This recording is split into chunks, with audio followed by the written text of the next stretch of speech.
Would be seeing on recording. Busy elsewhere. Nice, nice, nice. Okay.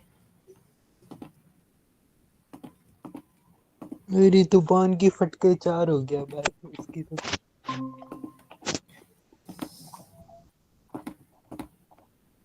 चलो screen visible है.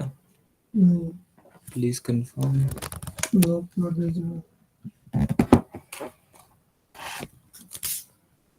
Hello, क्या screen visible है?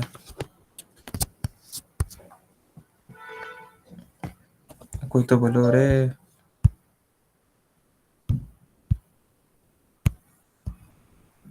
Hello hello, आवाज नहीं आ रही, क्या दिक्कत है? ठीक है.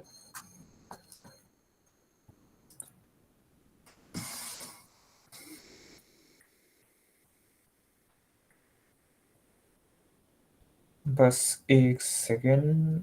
मैं भी मेरे एक दूसरे डिवाइस से ज्वाइन कर लूँ ताकि मेरे को ओवरलुक मिलता रहे.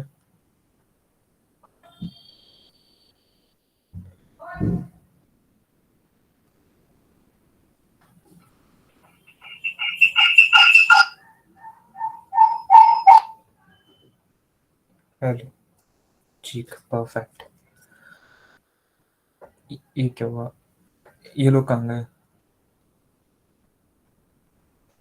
ठीक है, सही सही सब दिख रहा है मेरे को. अब स्टार्ट फटाफट से. पहले एक बार देख लेते हैं कि अपन ने कल क्या किया था, उसको बस थोड़ा सा 2 मिनट मेरे को देना, अपने उसको समेटते हैं.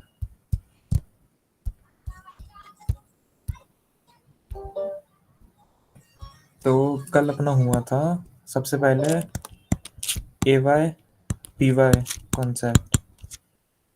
फटाफट से कोई भी एक जना अपना माइक अनम्यूट करो, मेरे को बताओ कि कौन से ऐसे केसेस थे जिसके अंदर P Y equals to A Y था. फटाफट एकदम. हाँ, बोल बोल बोल. ठीक है. ठीक और है. फिर वो अपनी ट्रांसफर करता है, बिजनेस ट्रांसफर। ठीक है.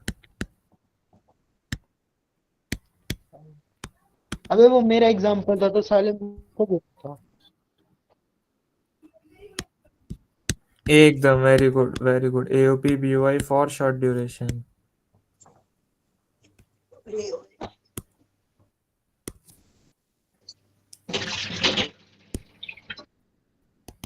तो ये था अपना सबसे पहला कॉन्सेप्ट. उसके बाद में अपन ने देख लिया था कि अपने डिफरेंट डिफरेंट टैक्स रेट्स है, उस पे सरचार्ज है और सेस है.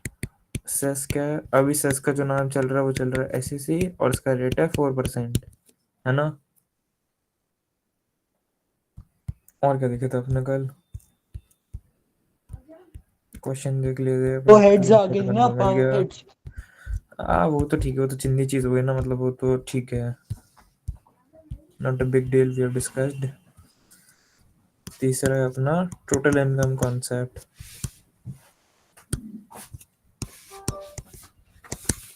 ठीक है. इसके अंदर अगर किसी को डाउट है तो पहले वो पूछ लो, फिर अपना नया कॉन्सेप्ट स्टार्ट करते हैं. कुछ भी डाउट हो, कोई सा भी पूछ लो अभी.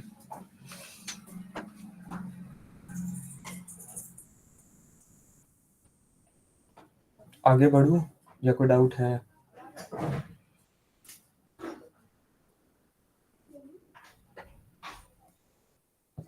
मुझे स्क्रीन नहीं दिख रही, तो एक काम कर भाई, मीटिंग लीव कर वापस ज्वाइन कर, क्योंकि मेरे को मेरे दूसरे डिवाइस से स्क्रीन दिख रही है. हाँ, दिख तो रही है. और सलोनी, तेरे को कुछ पूछना था ना? कुछ डाउट था?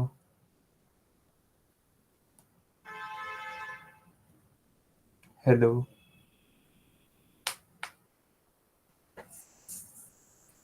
छोड़ो, फिर आगे बढ़ते हैं अपने. स्टार्ट कर रहा हूँ अपना आज का नया topic, that is residential status. तो सबसे पहले तो वाई, इसको निकालने की ज़रूरत क्यों है? क्यों मेरे को रेजिडेंशियल स्टेटस जानना है किसी का? तो सीधी बात है उसको टैक्स करने के लिए अगर वो बंदा हमारा रेसिडेंट है तो उस पर टैक्स आ रहा होगा या नहीं आ रहा होगा, यही अपन को ये चैप्टर बता रहा है। सिंपल सीधी बात, एकदम क्लियर इसमें यही चीज़ है। अगर यही नहीं पता अपन को कि वो रेसिडेंट है कि नहीं है, अपन उस पर टैक्स इम्पोज नहीं कर सकते। और एक चीज़ और, मतलब एक ही छोटा सा पॉइंटर है, इनकम टैक्स के अंदर सिटीजनशिप पे टैक्सेशन नहीं होता, रेजिडेंट पे होता है। और कौन है रेजिडेंट, हु, हाउ, ये सब बात अपने से पढ़ेंगे कि कौन रेजिडेंट है, किस टाइप का रेजिडेंट है, और कैसे वो रेजिडेंट बन सकता है या फिर कैसे वो रेजिडेंट नहीं बन सकता है, वो अपने इस केस में देखेंगे। ठीक है, तो जो रेजिडेंट का जो चैप्टर है ना, मतलब ये अपन ना डील करेगा, सेक्शन नंबर 5 से स्टार्ट होता है और सेक्शन नंबर 9 तक जाता है। इसमें सबसे ज्यादा इंपॉर्टेंट है अपने लिए सेक्शन नंबर 6। कौन सा? Section number 6। एक सेकेंड रुक जा, वो हाँ, शशांक को स्क्रीन नहीं दिख रही। अच्छा, अब दिख दिख रही रही। है। कूल। कुछ ज्यादा अपने डिस्कस नहीं किया शशांक, एकदम बेसिक पे बात कर रहे थे कि क्यों रेजिडेंशियल स्टेटस का मीन अपन को जरूरत है जानने के लिए। तो मैंने बोला बस टैक्स के पर्पस के लिए कि टैक्स कैसे हमको मतलब पता चलेगा कि उस पर टैक्स लगाना है कि नहीं लगाना है। और दूसरा, इनकम टैक्स के अंदर जो इनकम टैक्स के इम्पोजिशन है वो सिटीजन पे होती है और सिटीजन पे नहीं होती और रेजिडेंट पे होती है। ठीक है, अब अपने स्टार्ट कर रहे हैं सेक्शन नंबर 6 से। और 6 में भी अगर पर्टिकुलरली बात करूँ तो मैं कर रहा हूँ यहाँ पे सेक्शन नंबर 6 सब सेक्शन 1 को स्टार्ट, जो कि है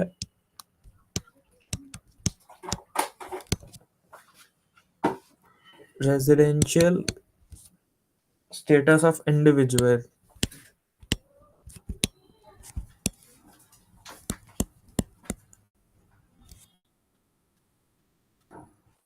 इसको लिखेंगे सेक्शन 6(1). ये इस चीज को डील कर रहा होगा। इसमें सिंपल एक बार मेरे साथ में एक फटाफट से एक फ्लो चार्ट सा बना देना, जो इस पार्ट में डिवाइड हो रहा है। इसका पहला जो हेड है ना, जो अपना पहला तीर जहाँ पे घुसने वाला है, वो पहला तीर है रेजिडेंट, कि कौन रेजिडेंट है और कौन नॉन रेजिडेंट है। तो अपन को सबसे पहला चेक अगर कुछ लेना है तो उसको यही मानना है कि भाई क्या वो रेजिडेंट है, क्या वो रेजिडेंट नहीं है। पहला एकदम बेसिक कंडीशन अपन को यही डालनी है। तो क्या वो रेजिडेंट है, इसके लिए कंडीशन दी हुई है इनकम टैक्स ने। नॉन रेजिडेंट के लिए कोई कंडीशन नहीं है। अगर वो ये कंडीशन ए और कंडीशन बी, इन दोनों में से किसी को भी क्या बोलते हैं फुलफिल कर देता है, उसमें एलिजिबल हो जाता है, तब तो वो रेसिडेंट है। अगर इन दोनों में से कोई भी कंडीशन को अगर वो फेल करता है तो वो डायरेक्ट नॉन रेसिडेंट है, अपन को आगे जाने नहीं है। अपनी बातचीत अपना रिश्ता सब यहीं पे खत्म हो जाएगा। और ये और इसका मतलब या तो ए या बी दोनों करता है, बहुत ही अच्छी बात है। या तो ए या बी। तो ए क्या है, वो बंदा ना इंडिया में रहना चाहिए, ही स्टेज। अब कोई भी फेमिनिस्ट यहाँ पे जागना मत कि ही क्या है। ही मतलब he include she. General Clauses Act का सेक्शन नंबर 13 यही बोलता है कि ही इंक्लूड शी। तो कोई भी फेमिनिस्ट यहाँ पे मत जागना। He stays in India for more than 182 days। More than और 182 डेज, इसका मतलब क्या हुआ, या तो 182 डेज रह रहा है या 182 डेज से ज्यादा रह रहा है। पर 182 डेज मिनिमम है। अगर 181 डेज हुआ तो क्या करना, बी कंडीशन चेक करना। ठीक है, बी कंडीशन कहता है वो रहा था 60 days in the PY. PY बोले तो प्रीवियस ईयर, वो तुम्हारे प्रीवियस ईयर में तो 60 डेज रहा था, पर वो 365 डेज रह चुका है 4 प्रीवियस ईयर्स में। इसमें 4 पास प्रीवियस ईयर्स में अगर उनका टोटल करो तो 365 डेज रह चुका है इंडिया में। और तुम्हारे पिछले साल में लास्ट पीवाई में, ए वाई पी वाई के कॉन्सेप्ट में पहले ही कल करा चुका हूँ, पीवाई के अंदर वो 60 डेज रह के गया है। इन दोनों में से मतलब इन पीवाई यहाँ पे भी लिख देना, कि अगर वो 182 डेज इन पीवाई या उससे ज्यादा रह के गया है तो ए कंडीशन से फुलफिल होके रेजिडेंट। अगर वो 60 डेज रहा है पिछले पीवाई में और पिछले 4 पीवाईस को अगर मैं मिला दूं तो वो 365 डेज रहा है तो फिर वो रेजिडेंट है। अपने क्वेश्चन करेंगे, घबराना नहीं है, किसी की भी फटनी नहीं चाहिए। देखेंगे अच्छे से पूरा क्वेश्चन सॉल्व करके अप्लाई करके कैसे दिन भी गिनना है वो भी देखेंगे अपने। ठीक है, इतनी अगर बात क्लियर है तब तो आगे बढ़ते हैं, नहीं तो इस पे ही चर्चा होगी अभी।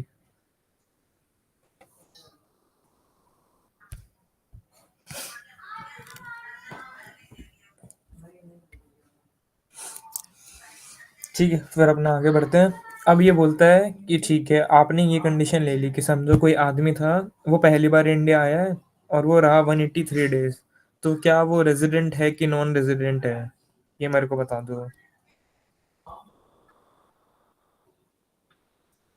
वो पहली बार इंडिया आया है, मतलब उसने पास्ट प्रीवियस ईयर्स का कोई रिकॉर्ड नहीं है उसका, पहली बार इंडिया आया और स्टे करके गया है 183 डेज, तो क्या ये रेजिडेंट है, हाँ कि ना। शशांक का जवाब आ रहा है यस, तो वो एकदम सही जवाब है, वो रेजिडेंट तो है। तो मतलब क्यों, क्योंकि उसने ए वाली कंडीशन फुलफिल कर दी, वो रेजिडेंट तो है। और समझो अगर यहीं पे एक होता कि मेरे पास पास प्रीवियस ईयर्स का कोई डेटा नहीं है, पहली बार ही शशांक मिश्रा भाई साहब एकदम ऐसे कनाडा में पले बड़े, अब पहली बार इंडिया ऐसे जैसे मतलब कंट्री के अंदर आ रहे हैं घूमने के लिए कि oh wow India such incredible place, let's visit, और यहाँ पे रह के गया 120 दिन, और पास प्रीवियस ईयर्स का अपने पास कोई डेटा नहीं है। तो अब ये बता कि अब ये रेजिडेंट है कि नहीं है। नो। शशांक एक बार माइक अनम्यूट कर और मेरे को थोड़ा सा और बता दे कि क्यों नहीं है। ये इसमें 60 डेज से ज्यादा रह रहा है तो कंडीशन भी तो इस पे लगनी चाहिए, तो तो नो कैसे। वो एक ईयर में से आता है ना, 4 साल मैच करने पर तो फिर 65 चाहिए ना, तो एकदम इसलिए। सही पकड़े हैं आप, हमारे रेजिडेंट नहीं हैं। आपने ना ये वाली कंडीशन फुलफिल करी ना ये वाली फुलफिल करी, आप हो गए एनआर। एकदम बढ़िया, करेक्ट। ठीक है, मतलब इतना अगर समझ गया है तो कॉन्सेप्ट तो बन गया। अब अपने आगे जा रहे हैं कि वो रेजिडेंट तो है, चलो ठीक बात है, ऐसे तो कोई भी साला इंडिया में आएगा, वो भी मिस्टर बीस्ट आया हुआ है इंडिया में, वो अगर यहाँ पे अगर 182 डेज से ज्यादा रह गया, इंडियन भाई अपनी निर्मला तय तो आ जाएगी मिस्टर बीस्ट को पकड़ने कि ला भाई ला पैसा ला, मेरा हिस्सा दो आपके इंडिया के टूर का, तो ऐसे तो टूरिज्म में मतलब वो हो जाएगा खराब। तो कौन सा रेजिडेंट हमारा असली रेजिडेंट है और कौन सा थोड़ा सा नकली रेजिडेंट है, अपने उस पर बात कर रहे हैं। तो इसको इन्होंने फिर एक फर्दर क्राइटेरिया के अंदर बांट दिया है, इसमें उन्होंने पहली कंडीशन दी है ROR की, इसको कई जगह पे RES भी लिखते हैं, पर इसको बोलेंगे अपने हर बार ROR। ये RES सिर्फ और सिर्फ पोर्टल पे जब फाइलिंग करते हैं ना, अगर आज अगर एक्सेल फाइल देखी होगी तो वहाँ पे RES यूज हुआ होगा, पोर्टल फाइलिंग में हमेशा RES यूज होता है, और बाकी अपने जो नॉर्मल अपने आम लोग की भाषा है, जो सभ्य भाषा होती है, उसमें ROR है। ये ROR बोले तो रेजिडेंट, ऑर्डिनरीली रेजिडेंट।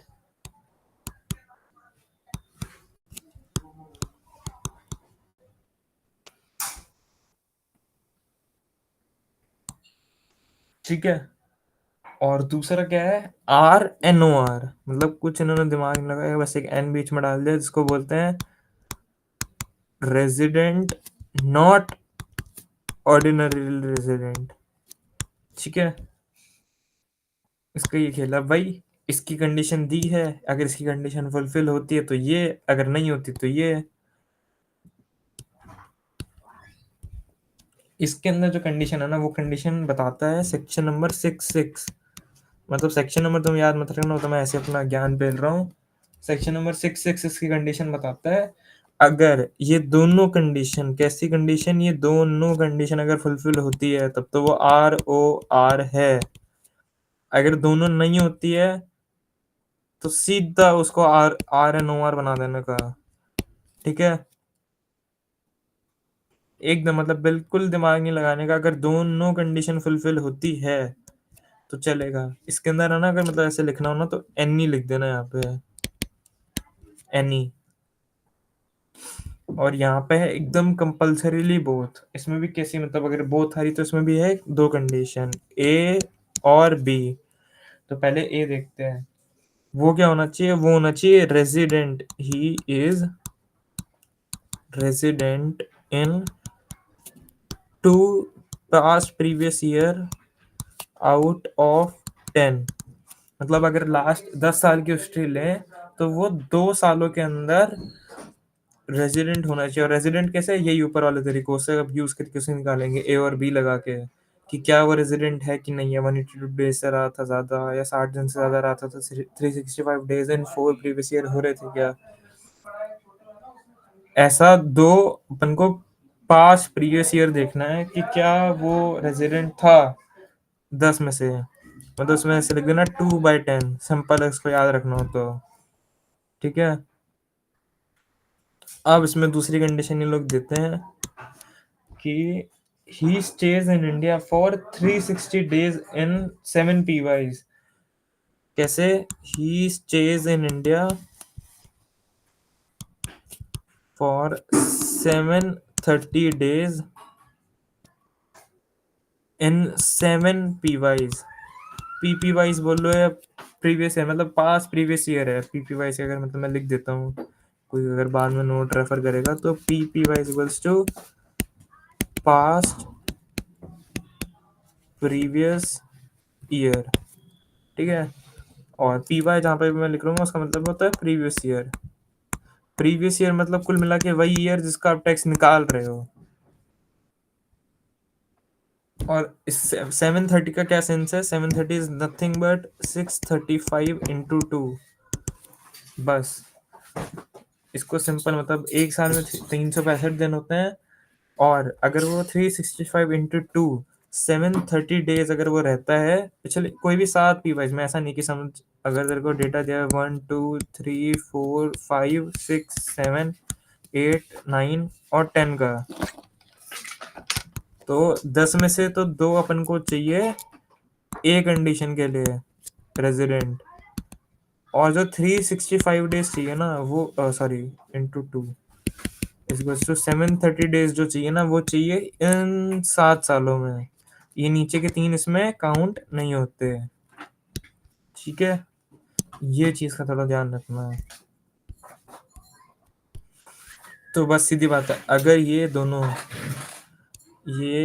दोनों कंडीशन अगर साथ में आती है, एंड में ये दोनों आएगी, बहुत अच्छी बात है। आप ROR हैं, नहीं आती है आप RNOR है। यहीं पे ही इंडिविजुअल का मतलब बेसिक कंडीशन थी इंडिविजुअल की, वो खत्म होती है। तो एक बार लास्ट टाइम अपने पूरा फ्लो समझते हैं डायग्राम का, और फिर अपने नए कॉन्सेप्ट पे चलते हैं। ठीक है। रेजिडेंशियल स्टेटस निकाल रहे अपने इंडिविजुअल का, 2 हाथ, resident, non resident. Resident, he stays in India for more than 1 to 2 days or more in previous year, या 60 दिन से ज्यादा रहता है, और 365 डेज रहता है 4 PYs में। इन दोनों में से कोई भी कंडीशन सेटिस्फाई हुई, रेसिडेंट। दोनों ही नहीं कर पाया, मतलब दोनों से कोई भी एक भी नहीं कर पाया, नॉन रेसिडेंट डायरेक्ट। ये नीचे के फ्लो चार्ट में तभी आना। यहाँ पे अगर मैं लिख सकता हूँ तो मैं ट्राई करता हूँ, ये नीचे के फ्लो चार्ट में तभी आना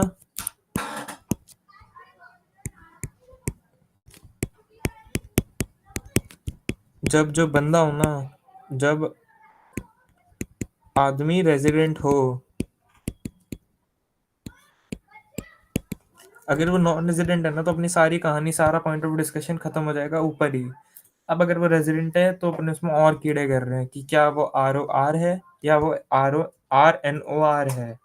ROR की 2 कंडीशन, दोनों में से कोई भी सेटिस्फाई होगी तो वो बधाई हो, आप ROR है।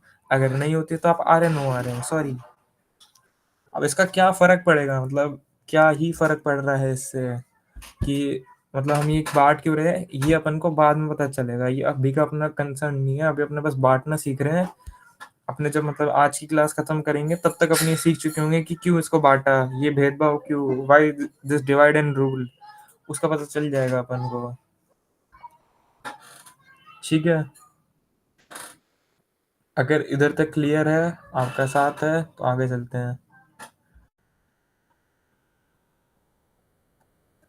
कोई डाउट हो अभी पूछ लो, फिर अपने नया टॉपिक मतलब वो नई चीजें स्टार्ट करते हैं, जो कि मतलब कुछ कंडीशंस अपन को और देखनी होती है, जो मतलब इसमें मतलब बोलते हैं ना टर्म्स एंड कंडीशन अप्लाइड, एक ऐसा छोटा सा स्टार मार्क डाल रखा है इन्होंने, प्रोविजंस जिसको लॉ की लैंग्वेज में बोलते हैं, वो है। सही है, चलो चलते हैं। तो अपने अब देख रहे हैं, प्रोविजंस बोल दो, कुछ स्टार मार्क बोल दो, मैं तो इसको डायरेक्ट लिख देता हूँ माई नोट। कंटेंट लिख दे एक बार, आज का क्या पढ़ना। ओके ओके, अभी हम्म, हाँ, सबसे पहले अपने देखेंगे रेजिडेंशियल स्टेटस ऑफ इंडिविजुअल। फिर अपन देखेंगे रेजिडेंशियल स्टेटस ऑफ, मतलब इसको डायरेक्ट अब आर एस लिख रहा हूँ, residential status of H U F, company, form. ठीक है, उसके बाद अपन देखेंगे बिजनेस कनेक्शन से, एक चीज होती है बिजनेस कनेक्शन, उसको अपनी चीज देखेंगे। लास्ट अपना देखेंगे टैक्सेबिलिटी। जो असली खेल है ना, मतलब वो तो टैक्सेबिलिटी में ही है, पर टैक्सेबिलिटी में आने से पहले अपन को कंडीशंस पता होनी चाहिए। टैक्सेबिलिटी ऑफ, मतलब ये जो अपन ने जो बंटवारा किया, R, R N O R, R O R और एन आर, इन मतलब उसके बाद में तो अब आर बोलना भी मतलब अपने काम करने, बस 3 ही होते हैं ये। उसके बाद में कि अपन इनका क्या करेंगे, क्यों ये मैंने किया है पक्षपात, क्यों मैंने बंटवारा किया है, क्यों ये भेदभाव है, इसका क्या करेंगे, उसकी टैक्सेबिलिटी पे फर्क आता है, वो अपने डिस्कस करेंगे, और अपना रेजिडेंशियल स्टेटस आज खत्म हो जाएगा। ठीक है, क्या मैं आगे बढ़ सकता हूँ? धन्यवाद। अब ये मतलब कुछ टर्म्स एंड कंडीशन बोल दूँ, एडिशनल कंडीशन है, मैं तो इसको डायरेक्ट माई नोट लिखते चलता हूँ आगे, कि these are my notes.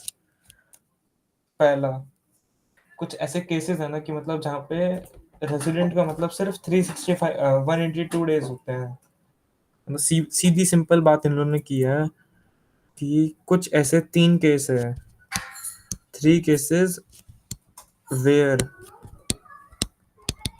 resident means 182 days or more। सीधी बात बोलूँ तो वो जो बी कंडीशन आ रही थी रेजिडेंट के अंदर, वो ये लोग डिलीट कर रहे हैं इन 3 केसेस में से, है ना। तो वो कहते हैं कि ऐसा कौन से 3 केसेस है जिसके अंदर सिर्फ 182 डेज ही होता है रेजिडेंट। तो मैंने बोला पहली बात, अगर एक आदमी है जो जा रहा है एम्प्लॉयमेंट के लिए बाहर, एक सेकंड ना, सॉरी अच्छे से लिख देता हूँ, person leaving India for employment, मतलब जैसे अपना गोगी है, जो अपना तारक मेहता का गोगी है, वो बल्ले बल्ले बल्ले बल्ले करते करते कनाडा निकल गया पैसा कमाने के लिए, वहां पे जाऊंगा, ट्रक चलाऊंगा, ट्रक ड्राइवर बनूंगा और पैसा कमाऊंगा। कनाडा जा रहा हूँ पैसे कमाने, किसके लिए? एम्प्लॉयमेंट के लिए। अगर सुंदरता से लिख दूँ तो एम्प्लॉयमेंट। तो अगर गोगी का फिर उस टाइम पे स्टेटस क्या रहेगा, वो अब हम उसमें देखेंगे कि क्या वो 182 डेज से ज्यादा इंडिया में रहा था कि नहीं रहा था। अगर रहा था तो ठीक है, नहीं रहा था तो अब एनआर है, डायरेक्ट एनआर लिखेंगे, कोई बी कंडीशन अपन को चेक चुक नहीं करनी, काट देंगे उसको अपने इंडिया से। नहीं है तो हमारे यहाँ का, जा कनाडा, ट्रक चला, पैसा उधर भर, टैक्स भी उधर दे, हमारा तेरा कोई वास्ता नहीं है, गोकुलधाम सोसाइटी उसको बाहर फेंक देंगे। ठीक है, दूसरा, अब अपने जा रहे हैं शिप क्रू मेंबर। ये बड़ी इंटरेस्टिंग चीज है, शिप क्रू मेंबर। मतलब जो भी नेवी के अंदर लोग होते हैं ना, वो उनका टाइम कैसे निकलता है, वो पानी में रहते हैं शिप के अंदर, और पानी तो किसी का बाप का है नहीं, पानी इंडिया का भी हो सकता है, श्रीलंकन वाटर्स भी हो सकता है, दुबई वाटर्स भी हो सकता है, वो तो है नहीं वहाँ पे उन पे, या फिर मतलब कोई भी मतलब सी कहीं पे भी हो सकती है ना। ये जो अपने मतलब देश के अंदर मतलब पूरे वर्ल्ड में जो भी सी है, अब वो इंडिया का भी हो सकता है, श्रीलंका का भी हो सकता है, ऑस्ट्रेलिया का हो सकता है, यूएसए का हो सकता है, पूरा मतलब खुला आसमान इंटरनेशनल वाटर्स भी होता है। तो इन्होंने बोल दिया कि अगर शिप क्रू मेंबर को मिलता है एक सीडीसी, इसको बोलते हैं कंटिन्यूअस डिस्चार्ज सर्टिफिकेट,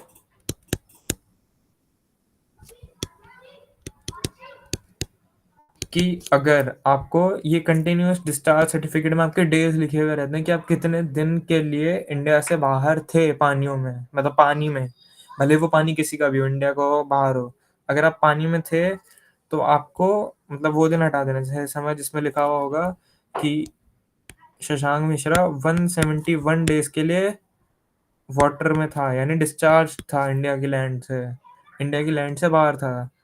तो 171 डेज अपन 365 डेज में से हटा देंगे, माइनस कर देना 171 डेज, तो कितना है 4, एक कैरी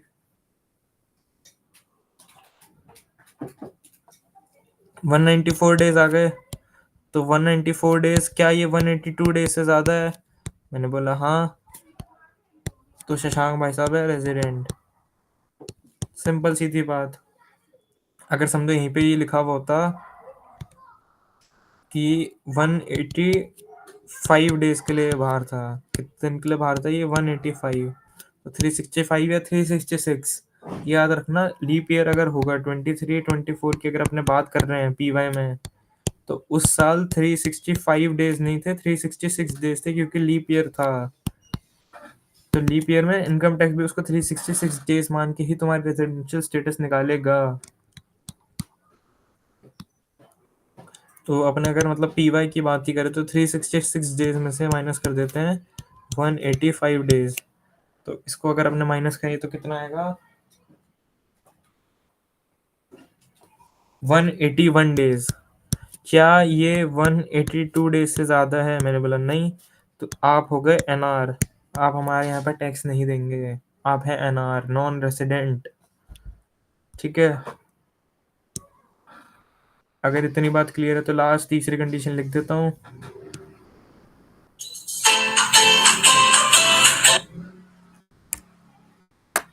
हाँ,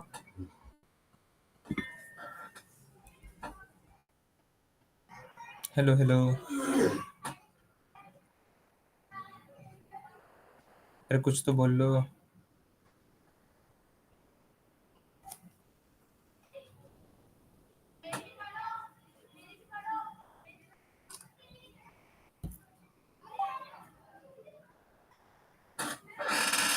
हेलो,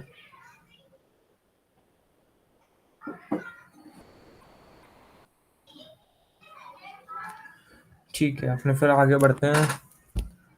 अपने ले रहे हैं फिर अब थर्ड कंडीशन, जो कि ये है, ये बोलते हैं अपन को पीओआई के केस के अंदर, person of Indian origin.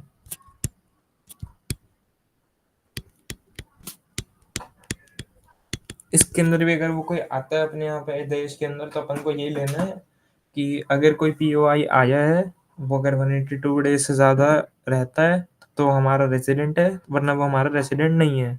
Simple. और इंडियन ओरिजिन बोले तो जिसके माँ बाप दादा दादी इंडिया में रहे हो, और इंडिया बोले तो अखंड भारत, जो आज़ादी से पहले का भारत था वो भी, जिसमें पाकिस्तान में भी अगर उसके दादा दादी पैदा हुए थे और फिर बाद में कनाडा चले गए, वहीं पे बच्चे बच्चे किए, तब भी वो पर्सन ऑफ इंडियन ओरिजिन ही रहेगा। ठीक है,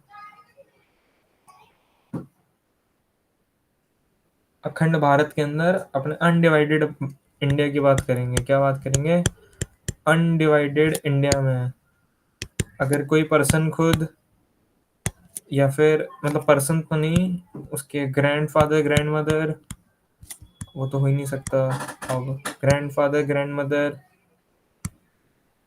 उसके पापा मम्मी, ये कोई अगर मतलब इन दोनों से कोई भी इधर पैदा होता है और फिर जो भी उनका किड होता है, तो अपने उसको ले लेते हैं कि हाँ आप भी पीओआई हैं। ठीक है,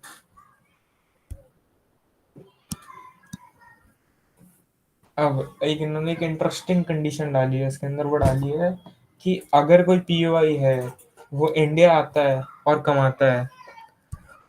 क्या करता है वो, पीओआई है, वो इंडिया आता है, he stays in India and earns. कितना कमाता है? बोले भाई साहब 15 लाख तक कमाता है। अप टू लिख देता हूँ यहाँ पे कि या तो 15 लाख या 15 लाख से कम कमाता है, तब तो इसका अपन को यही 182 डेज वाला रूल लेना है। पर भैया यहाँ पे भाई इंडियन गवर्नमेंट की आंखें खुल गई कि अगर ये 15 लाख से अगर ज्यादा कमाता हुआ तो मतलब इससे हाई, मोर लिखना, सॉरी, मोर देन अगर 15 लाख से कमाता हुआ तो बोले अब तो भैया ये 182 वाली कंडीशन तो बहुत वेग हो गई। वो तो क्या करेगा, वो आएगा अपने घर पे, 181 डेज रहेगा और फिर भाग जाएगा। समझो अगर वो बंदा अगर दुबई रहता है, एक सेकंड ना, अगर वो बंदा रहता है दुबई, अब उसको माँ बाप का सुख भी चाहिए कि भाई माँ बाप के पास रहो, अपने आराम से करो, और उसका बिजनेस है यहाँ पे, इसका बिजनेस यहाँ पे पूरा ऑटोमेटेड बिजनेस है, कुछ नहीं करना उसको। तो वो आ गया बढ़िया एकदम इंडिया। अब उसने क्या किया, इंडिया में वो 181 डेज रहा और यहाँ से चला गया दुबई। और 181 डेज रहा तो ये तो बना ही नहीं, ये तो एनआर हो गया, और एनआर होने से इसको टैक्सेस भी अवॉइड हो गए इंडिया में। और दुबई के अंदर तो टैक्स है ही नहीं, Dubai is a tax nil state, वहाँ पे तो टैक्स ही नहीं है। तो उसके तो मजे हो गए भाई, इधर भी टैक्स नहीं देना, उधर भी टैक्स नहीं देना। तो बोले नहीं, तुमने 15 लाख से 15 लाख तक कमा, तो ठीक है तुम गरीब हो रहे हो, तुम दुबई मत भरो टैक्स, जो करना है करो तुम।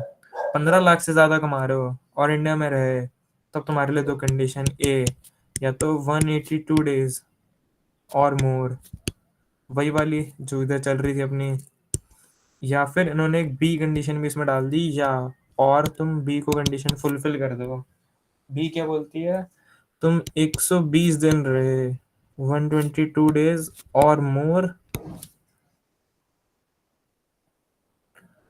और इसके बाद में तुम रहे थे 3 पीवाई के अंदर, नहीं सॉरी 4 पीवाई के अंदर ही 365 डेज। तो कुल मिला के अगर मैं बात करूँ तो ये वाली जो कंडीशन थी ना, बी वाली कंडीशन, इसके अंदर इन्होंने 60 की जगह पे 120 कर दिया। यहाँ पे जो था 60 की जगह पे इन्होंने कर दिया 120 इसके लिए, कि भैया up to 15 lakh 182 days, more than 15 lakh rupees, A 182 days और मोर, बी कोई भी कंडीशन को सेटिस्फाई कर दिया तो ए या बी। बी क्या है, 120 डेज से तुम ज्यादा रहे थे, और ये क्या, ये था इन पी वाई, और ये है इन 4 पास प्रीवियस ईयर्स, इन 365 डेज तुमने टोटल में रहे आज तक टोटलिटी में।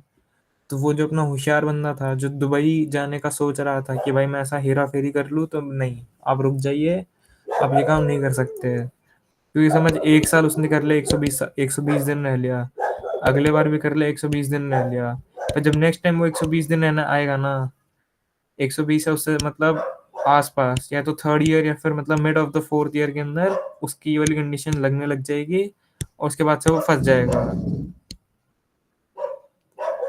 ठीक है।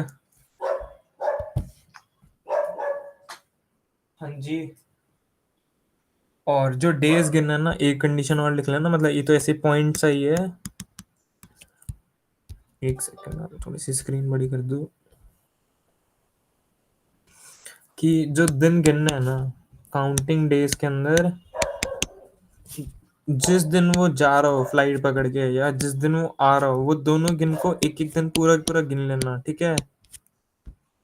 कि समझो संभव गया 21 दिसंबर को और वापस आता है 31 मार्च को, तो 21 दिन जो होंगे ना, मतलब यहाँ से कितने दिन हुए, 31 माइनस 21 प्लस 1, पूरे पूरे 11 दिन, 11 दिन इधर के ये अपन को गिनने हैं। कि मतलब वो इस दिन भी आया था 11 दिन, और मार्च में वो एक दिन रहा था, जिस दिन गया था वो दिन भी गिनना है, जिस दिन आया है वो दिन भी गिनना है, ये याद रखना। तो भविष्य में अगर तुमको ऐसे कोई 181 डेज वाला खेल खेलना हो, तो 182nd डे मत उड़ना, 181st डे ही उड़ जाना, क्योंकि ये दिन काउंट होगा। ठीक है। Am I clear on this?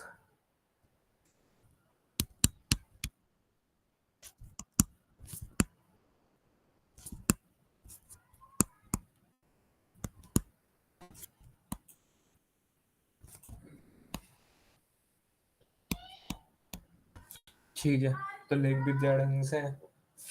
ये तो अपनी रेजिडेंट की मोटी मोटी अपनी कंडीशन अपन ने पूरी कर ली। एक लास्ट डीम्ड रेजिडेंट की अपनी कंडीशन पूरी करेंगे और अपना इंडिविजुअल जो सबसे बड़ा टॉपिक था वो अपना भी खत्म हो जाएगा। तो बस एक बार मैं यहाँ पर ले रहा हूँ डीम्ड रेजिडेंट, फिर जो भी डाउट होगा एक बार साथ में पूछ लेना, फिर एक दो अपने क्वेश्चन भी देख लेंगे। तो जो डीम रेजिडेंट है वो है सेक्शन 6(1)(a) में ये बोलता है डीम्ड रेजिडेंट। कैसा रेजिडेंट? डीम रेजिडेंट, यानी वो रेजिडेंट वाली कंडीशंस ए और बी दोनों को ही पूरी नहीं कर पा रहा था, पर वो फिर भी बोलता है कि आप इंडिया के रेजिडेंट हैं, ऐसा हम मान रहे हैं। आप हैं नहीं, पर हम मान रहे हैं। क्यों? उनकी मर्जी भैया, टैक्स लेना उनको। तो ये लगती किस पे है? बोले ऐसा कोई भी आदमी जो इंडिया के बाहर रहता है और इंडिया विजिट करता है और कमा लेता है 15 लाख रुपए। क्या? कैसा आदमी? जो इंडिया के बाहर रहता है। एक सेकेंड, अच्छे से लिख देता हूँ पूरा। A person who lives outside India visits India and earns more than 15 lakhs and he is not liable to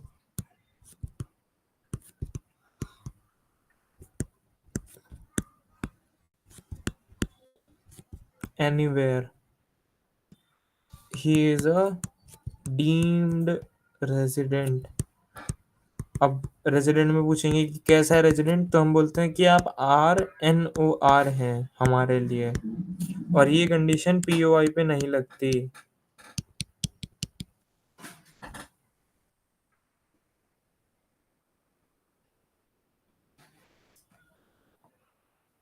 ठीक है, तो इसके लिए आपका इंडियन सिटीजन पे ही लगेगी है। किस पे? Indian citizen.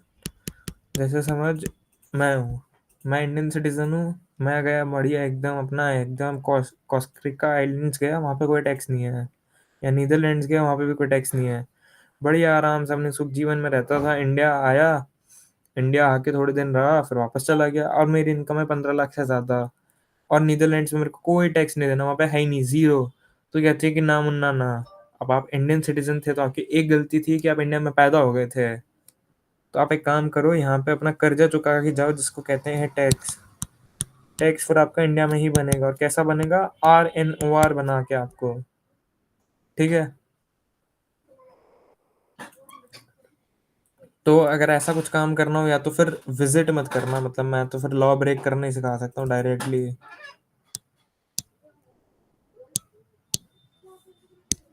या तो विजिट ही मत करो इंडिया को,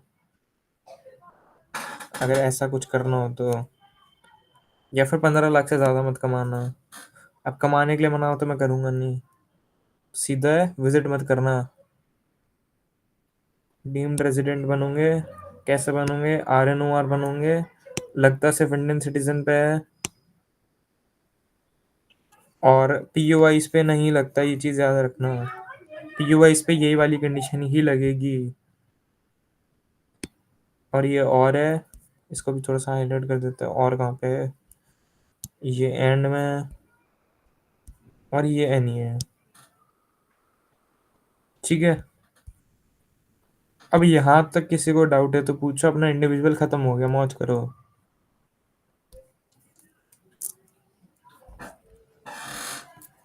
हाँ जी, हेलो।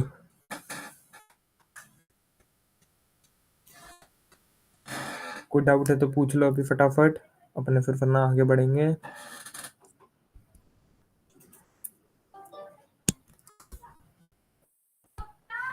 नहीं है, चलो आगे बढ़ते हैं।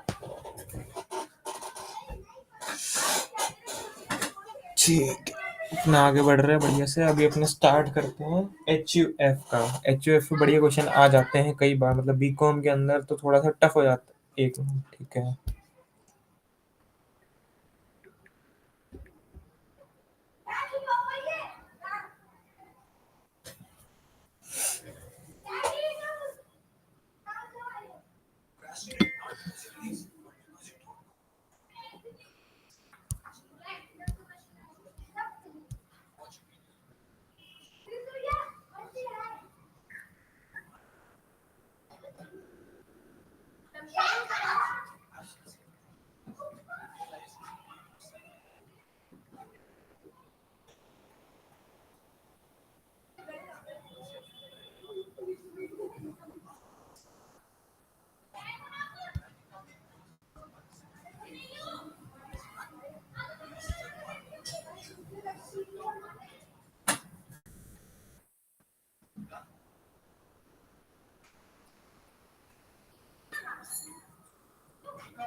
तो अपना आज का एक मोटा टॉपिक तो खत्म ही हो गया, वो है रेजिडेंशियल स्टेटस ऑफ इंडिविजुअल। अब अपने स्टार्ट कर रहे हैं, वो कर रहे हैं अपने residential status of H U F. H U F की कोई फुल फॉर्म बता सकता है? Hindu undivided family. एकदम, हिंदू अनडिवाइडेड फैमिली बिजनेस।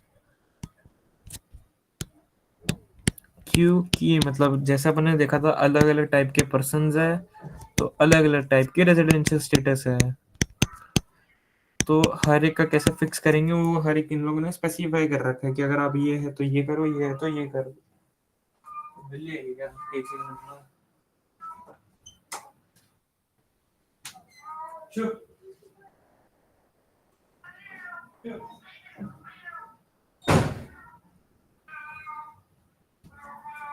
ऐसा मैं तो टावर हो रहा है। तो टावर से कम कोई है, शरीर देख उसका। भाई कभी दो बिल्लियों की लड़ाई देखी है तेरे को? सही में ऐसा लगेगा कि दो बच्चे आपस में रो रहे हैं तेज तेज। मैंने एक बार छत बीकानेर में मेरे छत पे आधी रात को 2 बजे रो रहे थे। हाँ, तो फिर अपने बात कर रहे हैं अलग अलग पर्सन से अलग रहते हैं स्टेटस। अपन ने एक को खत्म किया है, अब आगे बढ़ रहे हैं। इसको रूल करेगा सेक्शन 6(2). ठीक है।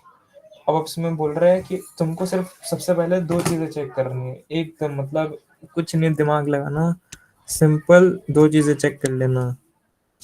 पहला कि क्या कंट्रोल एंड मैनेजमेंट, एक सेकंड ना, क्या तुम्हारा कंट्रोल एंड मैनेजमेंट MGT, क्या तुम्हारा कंट्रोल एंड मैनेजमेंट होली या पार्टली, कैसा होली और पार्टली इंडिया में है, या तुम्हारा कंट्रोल एंड मैनेजमेंट बाहर है, होली या पार्टली, सॉरी मतलब controlled situated outside outside India, पूरा पूरा, माय बैड, होली या पार्टली नहीं, पूरा का पूरा ही बाहर है। इज होली आउटसाइड इंडिया, क्योंकि पार्टली यहाँ पर है, तो इसके लिए मतलब अपने यहाँ पे बोलते हैं कि डायरेक्ट, डायरेक्ट टू डायरेक्ट, मतलब बिना दिमाग लगाए एकदम ऐसे आंख बंद कर देना और यहाँ पे लिख देना रेसिडेंट। कैसे डेंट? पेप्सोडेंट नहीं, रेजिडेंट। और अगर होली आउटसाइड इंडिया है तो डायरेक्ट इसमें लिख देना नॉन रेजिडेंट। अब समझो कोई एक आदमी है जो रहता है नेपाल, और उसका कंट्रोल चलाता है वो अपना सिंगापुर से, पर उसका एक और जो करता है, मतलब एक और जो भाई है वो इंडिया से भी इसका कंट्रोल चलता है। तो इसका कंट्रोल कहाँ हुआ? पार्टली इंडिया एंड सिंगापुर दोनों जगह पे है। तो अपने जैसे ही पार्टली भी अगर इंडिया में हुआ ना, अगर मतलब हल्का सा भी, मतलब 10% भी अगर इंडिया में हो रहा है, तो उसको पूरे रेजिडेंट बोल देना। क्यों? इनकम टैक्स में अपन को टैक्स सरकार को ज्यादा से ज्यादा पहुंचवाना है, सिंपल, मतलब इनकम टैक्स लिखा ही इसी परस्पेक्टिव से है कि सरकार अमीर पे अमीर बनती जाए, कोई मौका नहीं छूटना चाहिए। अगर ये पूरा ही बाहर है, मतलब पूरा का पूरा कंट्रोल ही बाहर है, तो सॉरी, आप कुछ नहीं कर सकते, आपके हाथ में कुछ नहीं है। अब चलो, रेजिडेंट नॉन रेजिडेंट तो हो गया। अब ROR और RNOR कैसे फिक्स होगा? तो उसने बोला कुछ मत करना, 2 कंडीशन और बना दो। कर्ता देखो, क्या देखो? कर्ता। यहाँ पे लिख देना इफ कर्ता सेटिस्फाइज, क्या कि जो करता है, क्या वो 6 की कंडीशन सेटिस्फाई करता है? अगर 6 की कंडीशन याद नहीं तो घबराना मत, सीधा देखना कि क्या करता RNOR है या करता ROR है। ठीक है, अगर करता ROR हुआ तो पूरी HUF ROR बनेगी।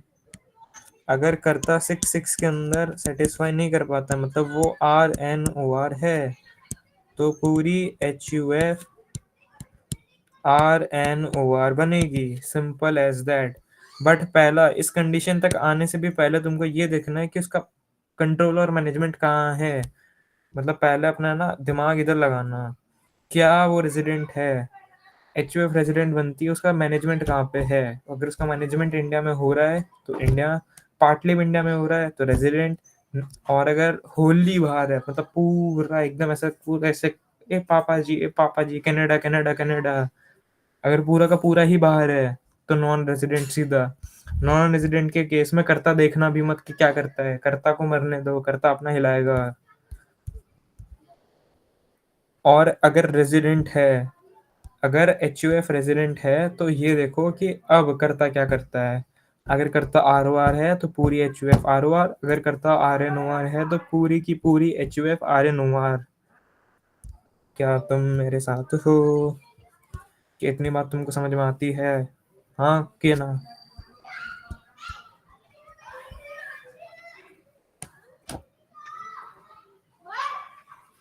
ठीक है, ठीक है।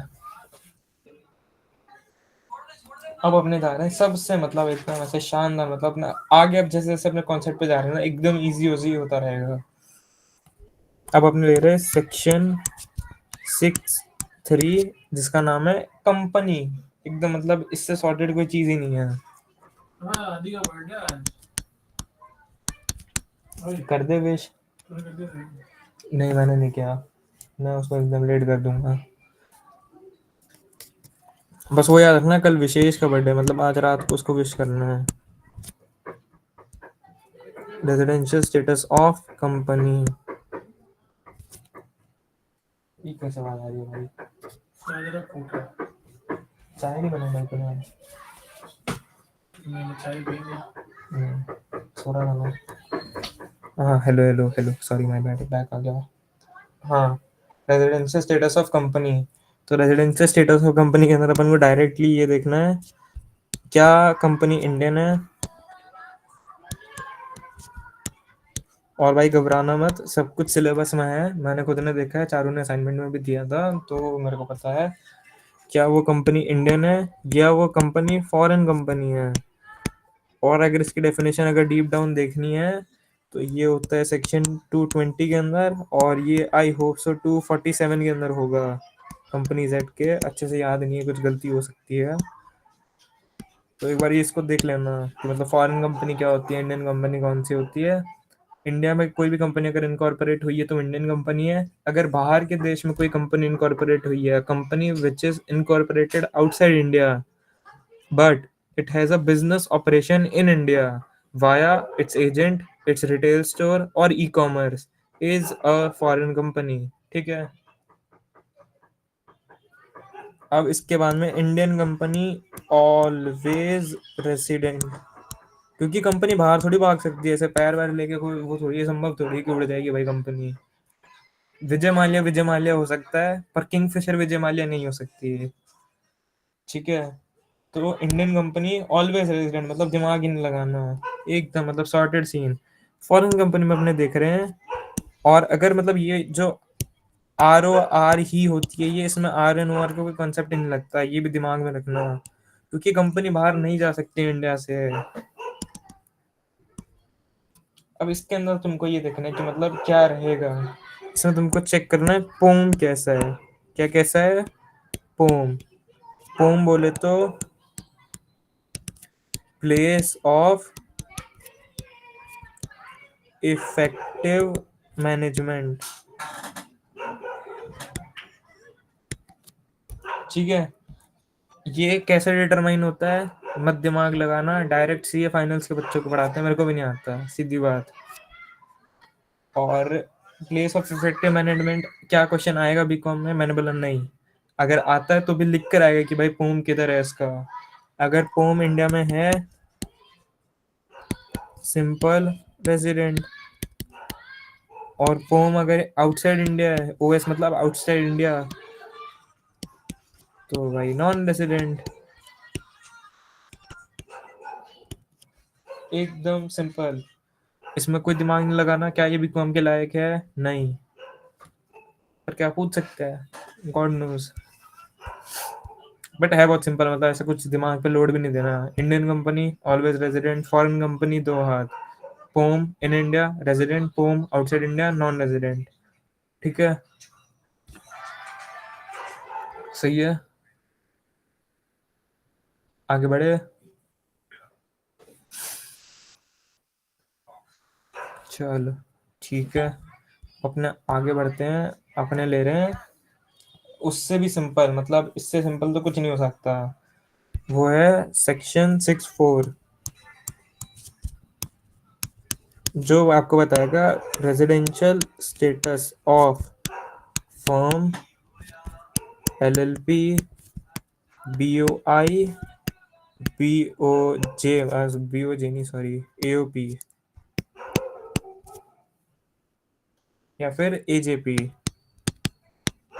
ठीक है, इन सब के सब का एक ही सिस्टम है, मतलब सिस्टम एक ही सिस्टम।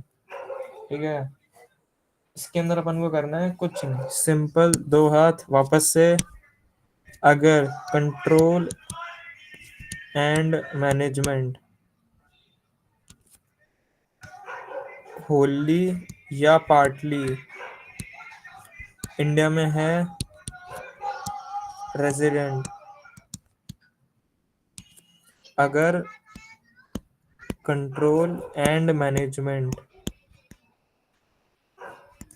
ये बाहर है, आउटसाइड इंडिया, ये हो गया अपना नॉन रेजिडेंट। सेम, अगर कुछ कुछ याद आ रहा हो कि अभी कुछ चंद लम्हों पहले, अगर शॉर्ट टर्म मेमोरी लॉस नहीं है, तो अपन ने सेम ऐसी कंडीशन एचयूएफ में भी देखी थी। अगर कंट्रोल एंड मैनेजमेंट होली या पार्टली इंडिया में रेजिडेंट, अगर कंट्रोल एंड मैनेजमेंट बाहर है, कैसा? पूरा होली आउटसाइड इंडिया, तो आप नॉन रेजिडेंट है, मजे करो बाहर रहो, अपना आपका कोई नाता नहीं है। क्या अपने इधर तक ठीक है? अपन ने, अगर मैं बोलूँ तो अपन ने सबके रेजिडेंशियल स्टेटस सीख लिया, अपना पूरा सेक्शन 6 खत्म हो गया। अब आ जाओ एक फटाफट एकदम ऐसे क्विक रिवीजन करवा दो तुमको सेक्शन नंबर 6 का। तो सेक्शन 6 में अपने स्टार्ट हुए थे सेक्शन 6(1) से। ये अपन को लेके गया रेजिडेंशियल स्टेटस ऑफ इंडिविजुअल में। फिर अपने गए सेक्शन नंबर 6(2) में, ये अपन को लेके गया रेजिडेंशियल स्टेटस ऑफ HUF में। फिर अपने गए 6(3) में, ये अपन को लेके गया रेजिडेंशियल स्टेटस ऑफ कंपनी में। फिर 6(4) में अपन गए, 6(4) में अपन को बोला residential status of firm, BO, AOP, BOI या एजेपी, इन सब का। 6(5) नहीं, 6(5) तो कुछ होता ही नहीं है। अपने फिर आए थे डायरेक्ट 6(6) में। 6(6) के अंदर अपन को ROR और RNOR की कंडीशंस पता चली थी। और 6(1)A जो इसका ही आगे का एडिड पार्ट है, ये नया एडिड है, new addition, this is called as amendments. ये जो अमेंडमेंट आई थी, ये अपन को बता देती थी डीम्ड रेजिडेंट का कॉन्सेप्ट। क्या तुम मेरे साथ हो?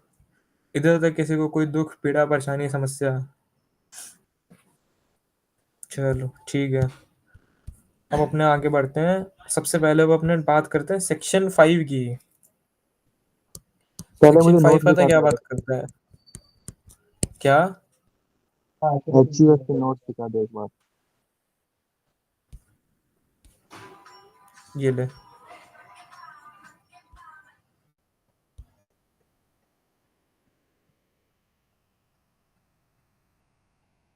ठीक है,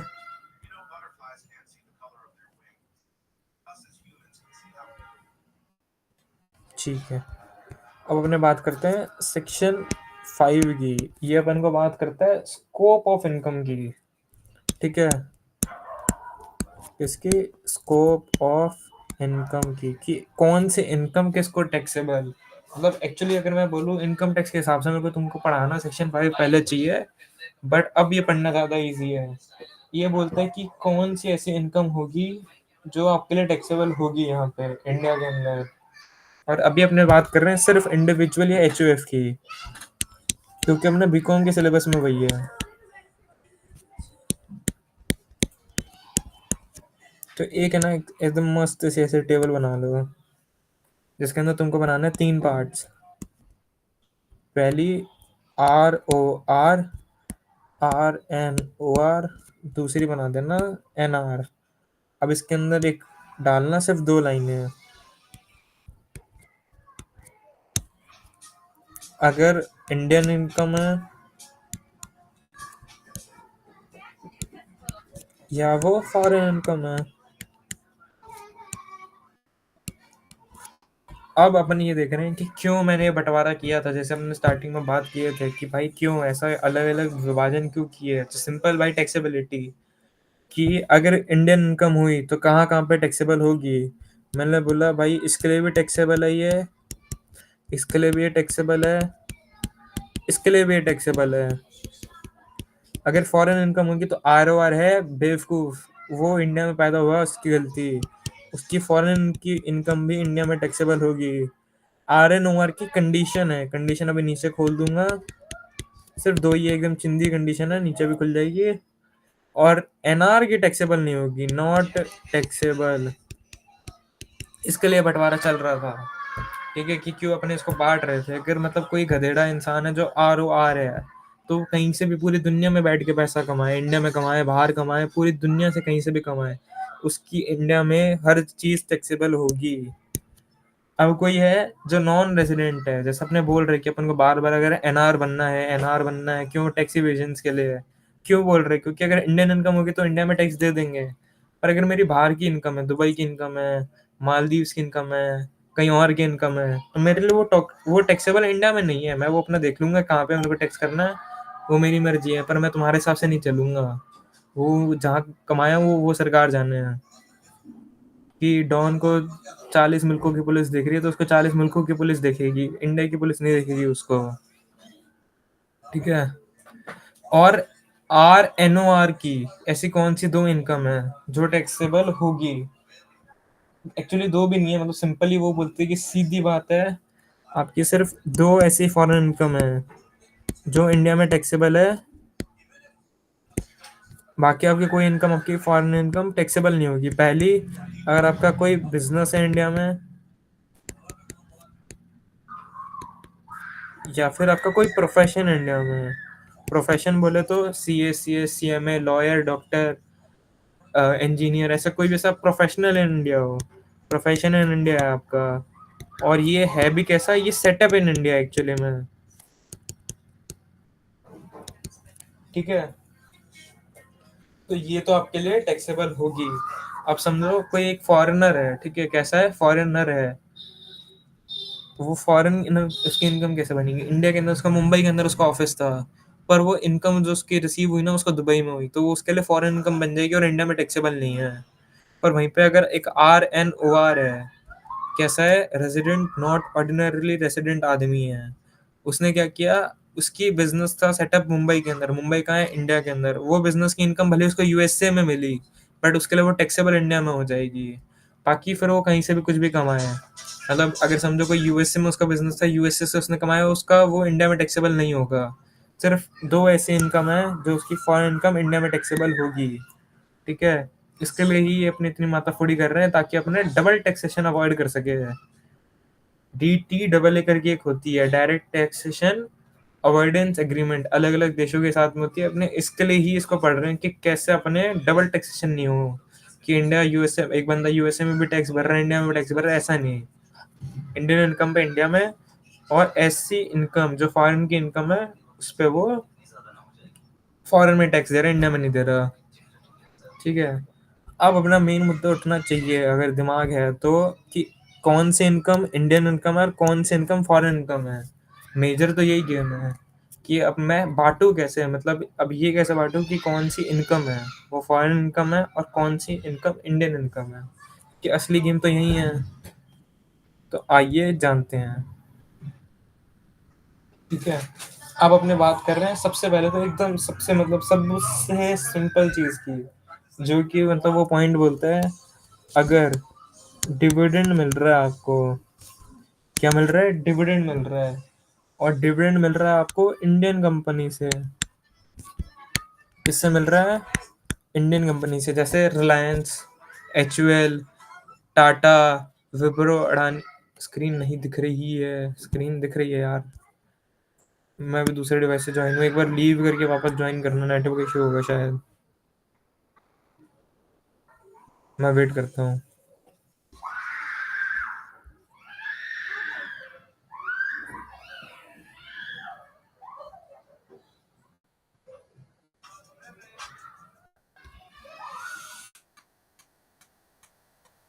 अभी दिख रही है स्क्रीन?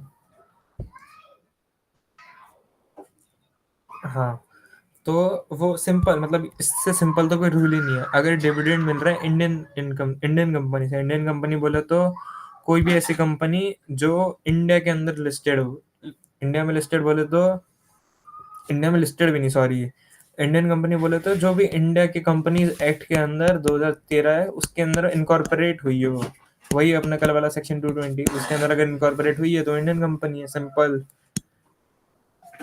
और उस कंपनी से अगर कोई डिविडेंड आ रहा है, 1 रुपया है, 10 रुपया है, अपने इसको डायरेक्ट बोल देते कि ये आपके साहब इंडियन इनकम है। भले फिर वो आपके स्विस बैंक अकाउंट में पहुंचे, वो आपके दुबई के बैंक अकाउंट में पहुंचे, चाहे बैंक ऑफ महाराष्ट्र हो, बैंक ऑफ इंडिया हो, या स्टेट बैंक ऑफ इंडिया हो, या HDFC बैंक हो, कोई भी बैंक अकाउंट में पहुंचे वो इनकम, अगर इंडियन कंपनी ने आपको डिविडेंड दिया है मतलब आपकी वो इंडियन इनकम है। और ये टैक्सेबल किसको होगी, सबको, ROR, RNOR, NR, सबको टैक्सेबल इंडियन इनकम। ठीक है, क्या तुम मेरे साथ हो? अब एक है ना, एक पहले तो मैं थोड़ा सा इजी चीज ले लेता हूँ, वो है ऐसी इंडियन इनकम, मतलब ना इंडियन इनकम को अपने ना कैटेगराइज कर रहे हैं कि कौन सी इनकम अभी अपनी इंडियन इनकम होगी।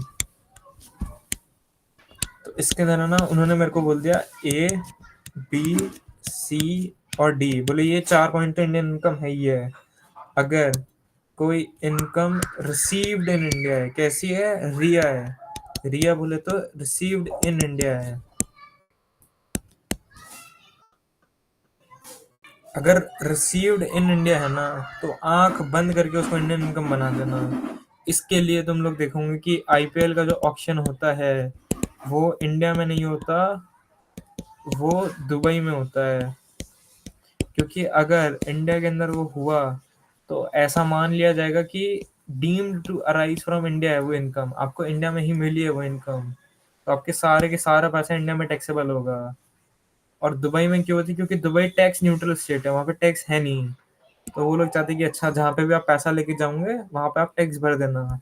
कैसे कॉन्सेप्ट से, ROR वाले कॉन्सेप्ट से है, कि भाई मेरी फॉरेन इनकम थी, जैसे ऋषभ पंत है, भले उसने कमाई वो इनकम दुबई में, पर वो ROR है, फॉरेन इनकम भी उसकी टैक्सेबल इंडिया में है।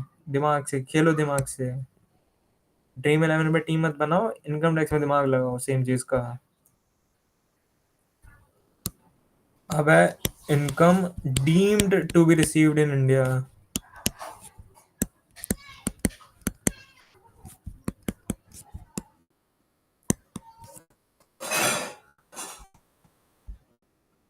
हाँ भाई, यही है इंडियन टैक्सेशन, 27 का ट्राई होना है, गवर्नमेंट भी तो कमाएगी।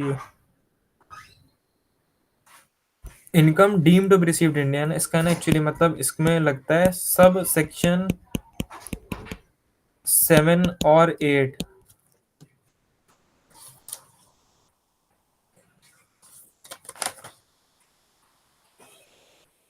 सॉरी, ये सब सेक्शन नहीं है, सिर्फ सेक्शन 8, 7 और 8 लगता है, ठीक है।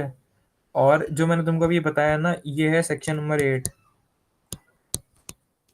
ये है deemed to arise in India का एक कंडीशन, और मतलब यही है सेक्शन 8, इतना ही बोलता है सिर्फ, सिंपल सीधी बात, कि अगर इंडियन इनकम है कहीं पे भी मिले, deem to be arise in India, आगे बढ़ो, बस दिमाग नहीं लगाना तुमको। उसके बाद में लिखता है ये इनकम एक्रूड इन इंडिया। ये अपने आगे भी देख लेंगे कि ऐसे कौन से इनकम है जो इंडिया में अक्रू होती है या अराइज होती है, ठीक है। अक्रू बोल दो या इसको बोल देना अराइज होती है। अब या फिर इन्होंने बस इसमें भी डीम्ड वर्ड लगा दिया कि ऐसी कौन सी इनकम है जिसको हम डीम्ड टू बी अक्रूड मान लेते हैं, deemed accrued slash arise in India. तो बोले कोई बात नहीं, हम आपको धीरे धीरे बताएंगे। और अब बोलते हैं अपने कि फॉरेन इनकम कौन सी होती है। ये लोग क्या मतलब भाई आधी आधी बातचीत करते हैं कि फॉरेन इनकम के बारे में कुछ नहीं बताया इन्होंने। ये लोग बोलते हैं कि भाई जो भी इनकम इंडियन नहीं हो वो फॉरेन इनकम है। इसका क्या मतलब हुआ कि अगर ऊपर दिए हुए ए बी सी या डी पॉइंट में अगर कोई नहीं आ रहा, तो फिर वो क्या है, वो है फॉरेन इनकम, सिंपल। तो मतलब फॉरेन इनकम तो इजी है, और फॉरेन इनकम जानने के लिए मेरे को ये जानना पड़ेगा कि इंडियन इनकम कौन सी थी। तो इनकम रिसीव्ड इन इंडिया तो सबसे सिंपल है कि कोई भी ऐसा पैसा जो मैंने इंडिया में दे दिया किसी को, कोई बिजनेस ट्रांजेक्शन थी यूएसए की, उसका पैसा मिला इंडिया में, उसको इंडियन इनकम मान लेते हैं वो लोग। मतलब एकदम ऐसे आंख बंद करके बैल बुद्धि के जैसे ये लोग इंडियन इनकम मान लेंगे उसको, कि आपको पैसा इंडिया में मिला, इंडियन इनकम, बात आपकी खत्म हो गई वहीं पे ही। Deem to be received in India के अंदर एक पॉइंट मैंने बता दिया, एक अभी मैं बता दूंगा।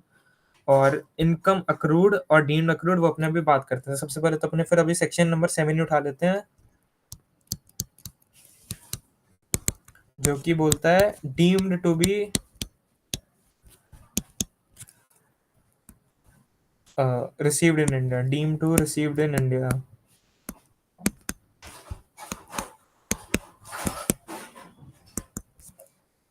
तो इसमें कुछ नहीं होता एक्चुअली, क्या ये है ना, एक सैलरी का एक टॉपिक आता है कि अगर आपका आरपीएफ यानी रिकॉग्नाइज प्रोविडेंट फंड, इसके अंदर अगर आपका कंट्रीब्यूशन 12% ऑफ सैलरी से एक्सीड कर रहा है, एक बार पॉइंट तुमको याद करना पड़ेगा। पर जब अपने सैलरी करेंगे ना, तब ये चीज अपन को बढ़िया से समझ में आएगी कि क्या हो रहा है, क्यों हो रहा है, तब ये अपन को जमेगा। कि अगर कंट्रीब्यूशन है आरपीएफ के अंदर वो अगर 12% से एक्सीड करता है, तो ये जो एक्सीडिंग अमाउंट है ना आरपीएफ का, ये इंडिया में ही आपको मिल रहा है। भले ही कोई फॉरेनर था, फॉरेनर की ये आरपीएफ चल रहा था इंडिया में, और उसको ये पैसा मिल भी बाहर रहा है, तो भी हम ये मानेंगे कि उसको deemed to be received in India ये है। और अब ऐसा था कि अगर इंटरेस्ट है, आरपीएफ ये रिकॉग्नाइज प्रोविडेंट फंड, मैं लिख देता हूँ यहाँ पे,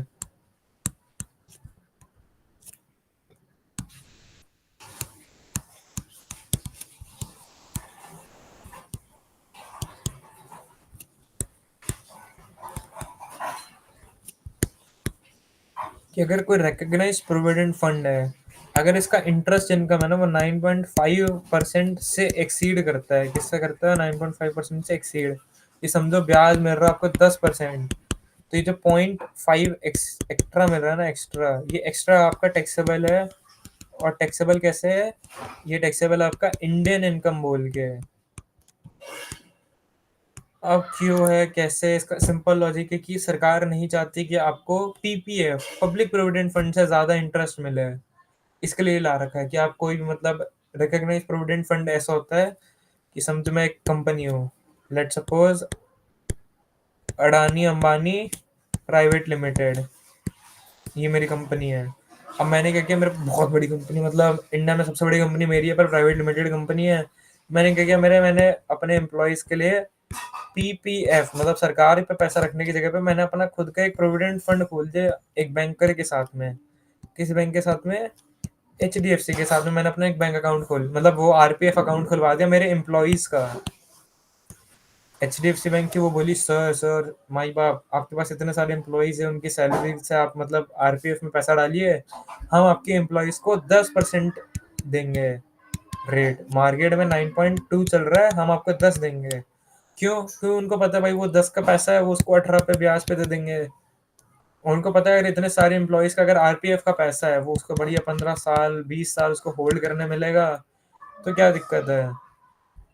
तो RPF में आपको कुछ नहीं करना पड़ता, आपने खुद का एक प्रोविडेंट फंड बनाया है, वो प्रोविडेंट फंड को इनकम टैक्स अथॉरिटीज ने अप्रूव कर दिया है कि अरे ठीक है चलेगा, आपने हमको बता दिया ऐसा कुछ कर रहे हो, अब ये रिकॉग्नाइज्ड है हमारे लिए, तो ये RPF बन गया।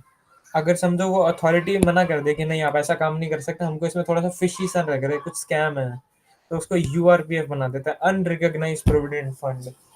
ठीक है, तो यहीं से अपना एक नया कॉन्सेप्ट जन्म लेता है, इसका मतलब थर्ड पॉइंट जन्म लेता है, वो लेता है, एक सेकेंड ना, वो है URPF। इसका कन्वर्जन हो गया RPF में, कि मतलब मेरे बहुत टाइम से मेरा प्रोविडेंट फंड चल रहा था, वो अब RPF बन गया, URPF से RPF बन गया। RPF बन गया मतलब अथॉरिटी ने मेरे को अप्रूवल दे दिया। पर अप्रूवल दे दिया, इससे क्या हुआ, मैंने ये URPF मतलब अब ये इनकम टैक्स अथॉरिटीज मानती नहीं थी, इनसे छुपाया हुआ पैसा था ये, अब उनकी नज़र में आ गया, उन्होंने अप्रूव भी कर दिया, मेरे से पेनल्टी इंटरेस्ट सब कुछ लेके अप्रूव कर दिया। पर ये कैसा हुआ, ये भी अगर इनकम कहीं पे भी किसी को मिलेगी तो भी इसको क्या बोलेंगे, deemed to be received in India. भले कहीं पे भी देश के कोई भी कोने में मिले, पूरे दुनिया के कोई भी कोने में मिले, URPF को कन्वर्ट किया है आपने RPF में, deemed to be received in India. और अगर आपने पेंशन स्कीम चलती है 80 CCD में, ये कैफे कॉफी डे नहीं है प्लीज माइंड, ये है 80 CCD। अगर पेंशन स्कीम है कोई अंडर सेक्शन 80 CCD, अगर उसके अंदर आपने पैसा डाला था और वो पैसा अब आपको मिल रहा है, तो आप पूरे दुनिया के कोई भी कोने में हो, कोई भी कोने में हो, इसको यही मान के टैक्स किया जाएगा कि deem to be received in India है ये, क्योंकि सरकार आपको पैसा दे रही है भाई, सरकार अपना घाटा थोड़ी खाएगी।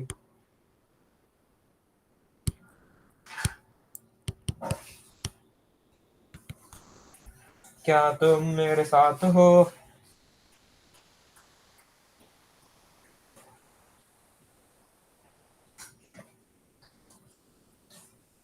अगर ये समझ में आ गया तो अभी मैं फटाफट ये समझाता हूँ, अक्रू या राइज इन इंडिया क्या है। मतलब सिंपल, एकदम एकदम क्लियर, कि मतलब मैंने कोई बैंक के अंदर FD रखी थी, FD पे मुझे इंटरेस्ट मिलना था। अब ऐसा तो है नहीं कि मैं हर साल FD ब्रेक करके इंटरेस्ट कमाऊंगा, पर इंटरेस्ट तो जनरेट हो ही रहा है। तो बैंक क्या करती है, एक सर्टिफिकेट इशू करती है कि हाँ मालिक, आपके नाम पे 1 लाख रुपए की FD थी और 1 लाख रुपए पे आपने 6,000 रुपए का इंटरेस्ट अक्रू करके अर्न कर लिया है।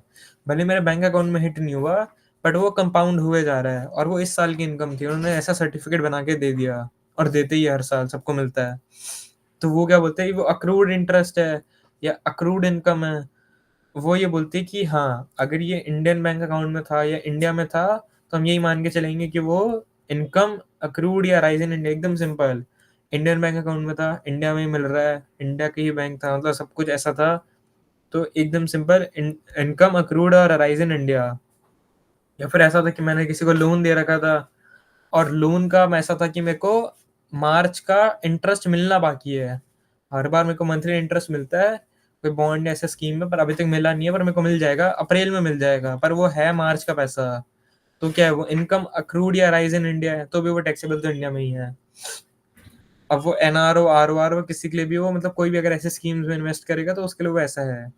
अब मेन कंसर्न आता है इधर, income deem to be accrues या डीम टू बी अक्रूड या राइज इन इंडिया, ये देखते हैं, ये बढ़िया चीज है। इसके लिए इसके लिए क्या ना, सेक्शन बना दिया इन्होंने, section number 9, deem to be accrued in India. Deem to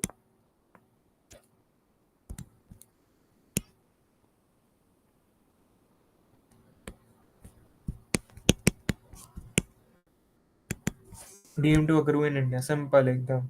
ये लोग बोलते हैं कि हम आपको कुछ तो भी ऐसे थोड़े बहुत पॉइंट लिख के देंगे, इसको दिमाग में रखने का और काम करने का भाई साहब।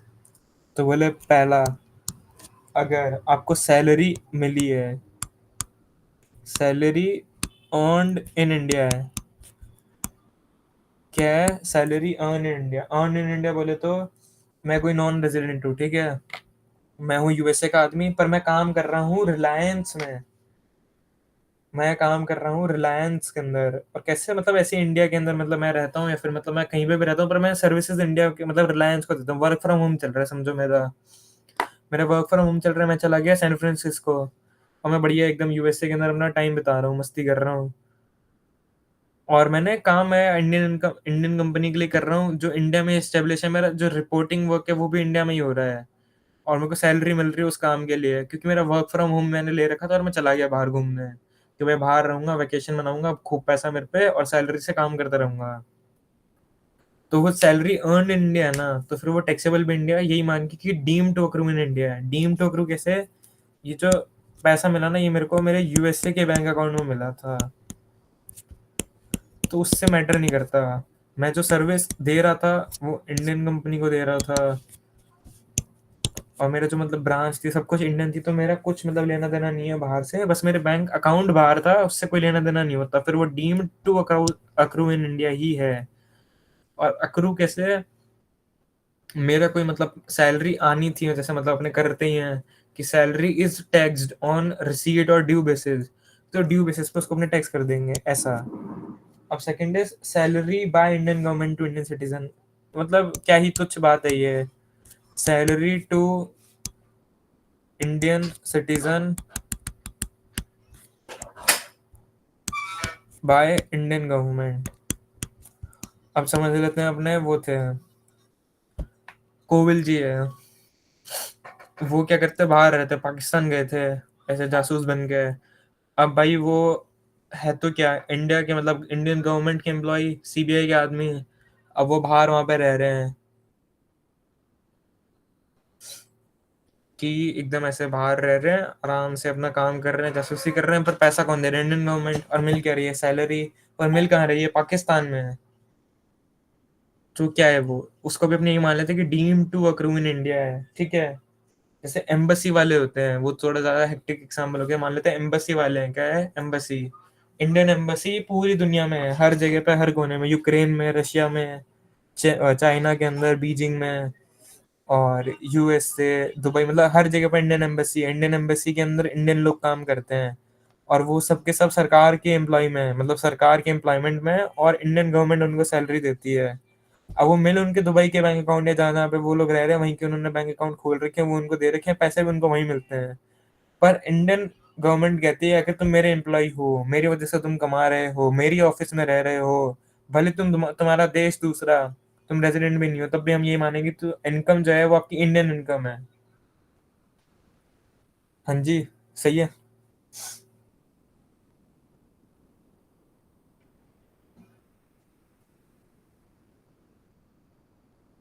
ये पॉइंट ठीक है, फिर आगे बढ़ते हैं।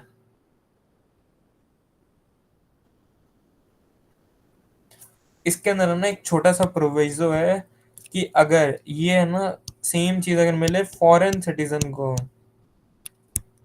फॉरेन सिटीजन है उसको हमारी इंडियन गवर्नमेंट दे रही है, तब वो अपने यहाँ पे टैक्सेबल नहीं है, वो उसके देश में टैक्सेबल है, ठीक है।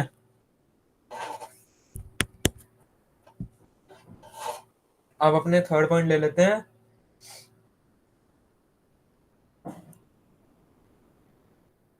कि इंटर हाँ, ये बहुत अच्छा पॉइंट है इसमें।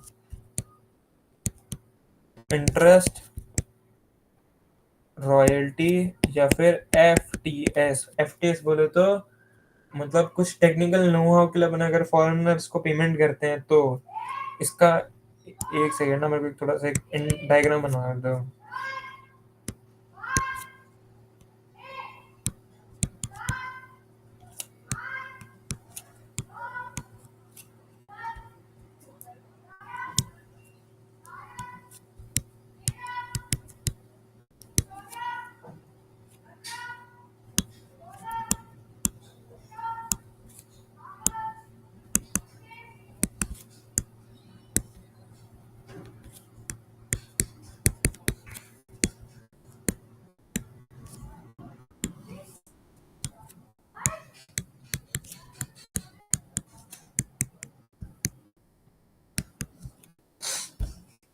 अब इसमें क्या है, इंडियन गवर्नमेंट रेजिडेंट या नॉन रेजिडेंट वो पे करता है नॉन रेजिडेंट को इंडिया के अंदर किस चीज के लिए, इंटरेस्ट के लिए, रॉयल्टी के लिए, या फिर फॉरेनर से अपन ने टेक्निकल सर्विसेज ली थी कुछ, उन सब के लिए अगर वो पे करता है तो उसकी जो भी टैक्सेबल मतलब इनकम होगी ना, वो अपने ये माने कि वो इंडिया में ही टैक्सेबल है, deem to accrue in India है वो, भले ही अपन ने सर्विसेज बाहर ली है। कैसे होता क्या है, जैसे मतलब एक कंपनी है HUL, हिंदुस्तान यूनिलीवर लिमिटेड, इसकी जो हेड सब्सिडरी है ना वो है यूएल।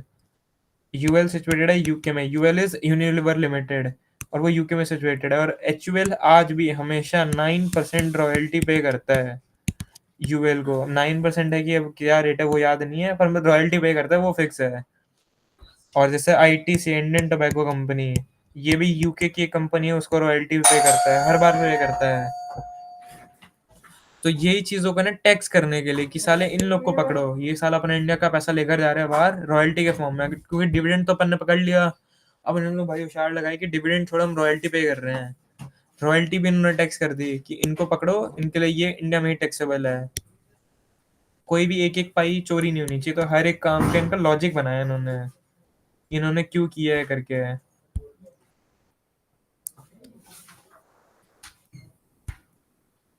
ठीक है, अब समझ कोई एनआर है और वो एनआर को सर्वे मतलब ऐसा कुछ देता है, इंटरेस्ट रॉयल्टी पेमेंट देता है, वो भी आउटसाइड इंडिया, इससे अपन को क्या लेना देना, ये तो भाई पूरी दुनिया में ट्रांजेक्शन चल रहे हैं ऐसे, कोई इंटरेस्ट कोई मतलब लोन दे रहा है, कोई ऐसा कुछ रॉयल्टी का FTS का पेमेंट कर रहा है, NR to NR outside India, ये अपने लेना देना नहीं है, क्योंकि ये अपने है ही नहीं ना, मतलब इसमें अपने लेना देना क्या। NR खेल रहे हैं, खेलने दो, रेजिडेंट हो अपने इंडिया का, वो ऐसा कुछ काम करता है NR के साथ, इनसाइड इंडिया या आउटसाइड इंडिया वो अपने काम का है भाई साहब। ठीक है। हाँ जी।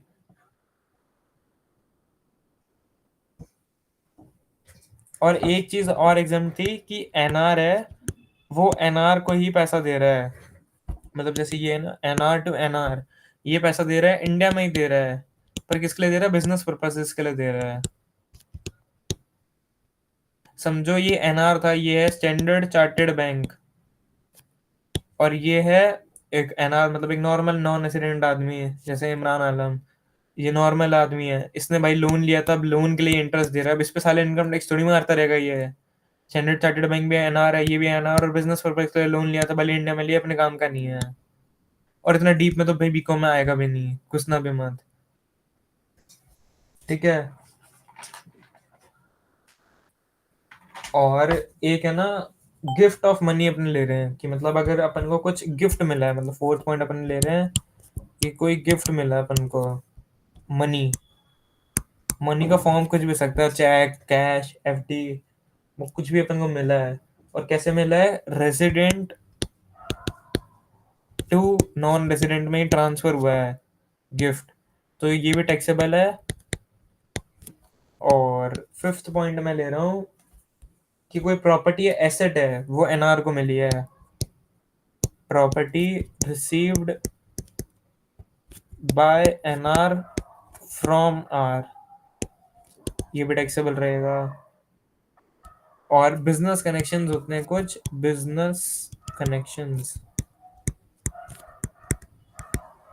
अगर आपको बिजनेस कनेक्शंस के अंदर अगर पैसा मिल रहा है तो वो भी आपका टैक्सेबल इन इंडिया ही है, यही मान के कि वो अक्रू या राइज इन इंडिया है। अगर इतना ठीक है तो फिर मैं बिजनेस कनेक्शंस को लेता हूँ, और इसमें कुछ अगर ऊपर डाउट है तो मेरे को अभी फटाफट पूछ लो।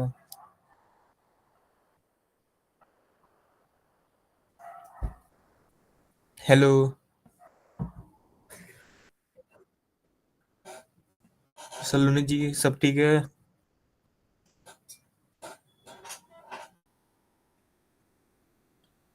आगे बढ़ू? चलो ठीक है। अब अपने ले रहे हैं कि मतलब बिजनेस कनेक्शंस का क्या मतलब हुआ, तो आओ अब अपने एक्सप्लोर कर रहे हैं बिजनेस कनेक्शंस को।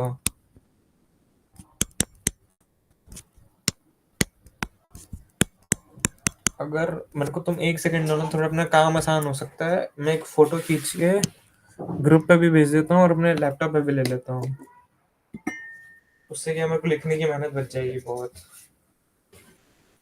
2 सेकंड रुको।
नाइस।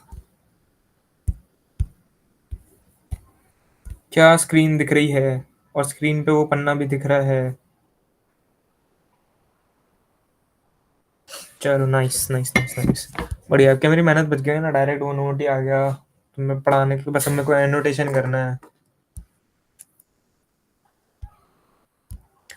तो ये कहता है कि भाई सेक्शन 9(1)(1) के अंदर अपने डील कर रहे हैं, बिजनेस कनेक्शंस देख रहे हैं कि भाई बिजनेस कनेक्शन आखिर में है क्या। सबसे पहले अपने बात कर रहे हैं what is BC. BC is here business connection you dated minded fellows if a resident concludes a contract on behalf of NR और play principal role in connection of contract, मतलब अपन लोग है ना कोई एनआर के बदले में कुछ कॉन्ट्रैक्ट्स कर रहे हैं, और कॉन्ट्रैक्ट से है ना अपने कुछ प्रिंसिपल रोल निकल रहा है अपना, जैसे जेएलआर और टाटा। जेएलआर इज जेगवार और लैंड रोवर, ये है नॉन रेसिडेंट कंपनी। और टाटा क्या है, रेजिडेंट। इनका क्या है, जॉइंट वेंचर। और जॉइंट वेंचर से क्या हो रहा है, पैसा कमा रहे हैं।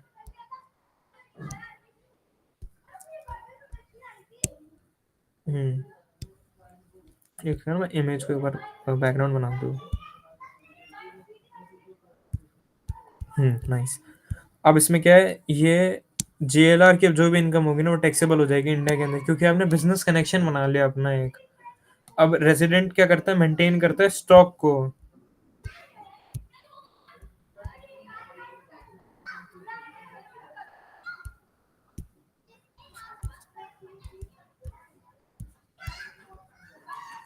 Resident maintains a stock on behalf of resident Domino's.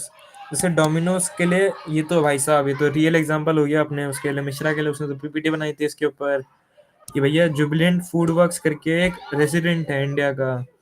ये डोमिनोज के लिए ऑर्डर मेंटेन करता है, स्टॉक मेंटेन करता है पिज्जा का इंडिया के अंदर। तो एनआर की ये जो इनकम है जो इंडिया में आ रही है, ये टैक्सेबल हो गई है अब ही सिक्योर्स ऑर्डर्स मेनली और होली फॉर सच एनआर, यानी एमआई है, एमआई इंडिया एमआई चाइना के लिए सारे ऑर्डर इंडिया के सिक्योर करता और देता है। मतलब चाइना से मोबाइल खरीदेगा, इंडिया में बेच देगा, खुद का कुछ नहीं कर रहा उसके अंदर। Here if we are securing order for NR not mainly or wholly, we are becoming a commission agent or not a BC। कि मतलब अगर आप wholly या फिर मेनली आप ये काम नहीं करते, समझो मैं एक ऐसा ब्रांड हूँ, मैं हुआवे इसके लिए मतलब हर एक जितनी भी चाइनीज ब्रांड है सबके लिए करता हूँ। तो मैं मेयरली एक कमीशन एजेंट हूँ, ना कि मैं उसका बिजनेस कनेक्शन हूँ। बट मैं एक एम आई इंडिया जैसी कंपनी हूँ, एम आई इंडिया हूँ मैं। और शाओमी बोल दो या कोई भी बोल दे, शाओमी के लिए सारा इंडिया का ऑर्डर मैं ही सिक्योर कर रहा हूँ, मेरे थ्रू ही बिक रहा है, तो मैं उसका बिजनेस कनेक्शन होऊंगा। अब डीम्ड बीसी क्या है, BC is business connection disclaimer. तो वो अपने बोल रहे हैं कि अगर सिग्निफिकेंट इकोनॉमिक प्रेजेंस है आपके इंडिया में, आपका कोई ऐसा कनेक्शन नहीं है किसी के साथ में, बट इकोनॉमिक प्रेजेंस है। इकोनॉमिक प्रेजेंस कैसे हो सकती है, तो मैंने बोला कि ट्रांजेक्शन हो रहा है आपका गुड्स या सर्विसेज के अंदर, ये डाउनलोड ऑफ डेटा हो रहा है। डाउनलोड ऑफ डेटा वो भी, हाँ सही पकड़े हो, इनकॉग्निटो ऑफ क्रोम। इनकॉग्निटो भी अगर आप कोई चीज अगर डाउनलोड कर रहे हो, ऐसा कोई डेटा डाउनलोड कर रहे हो, या सॉफ्टवेयर तुम्हारा डाउनलोड हो रहा है, और उसका एग्रीगेट 2 करोड़ से अगर ऊपर होता है, कि आपके जो यूजर्स है, यूजर्स नहीं सॉरी, नंबर ऑफ डाउनलोड्स या फिर ऐसा डेटा जो आपका डाउनलोड हो रहा है 2 करोड़ से ऊपर का हो रहा है, तो आपका वो है, मतलब आप भी ये बीसी हैं। आप समझ, अगर किसी के यूजर्स है वो एक्सीड होते 3 लाख, जैसे अगर मैं बोलूँ तो टेक्निकल गुरुजी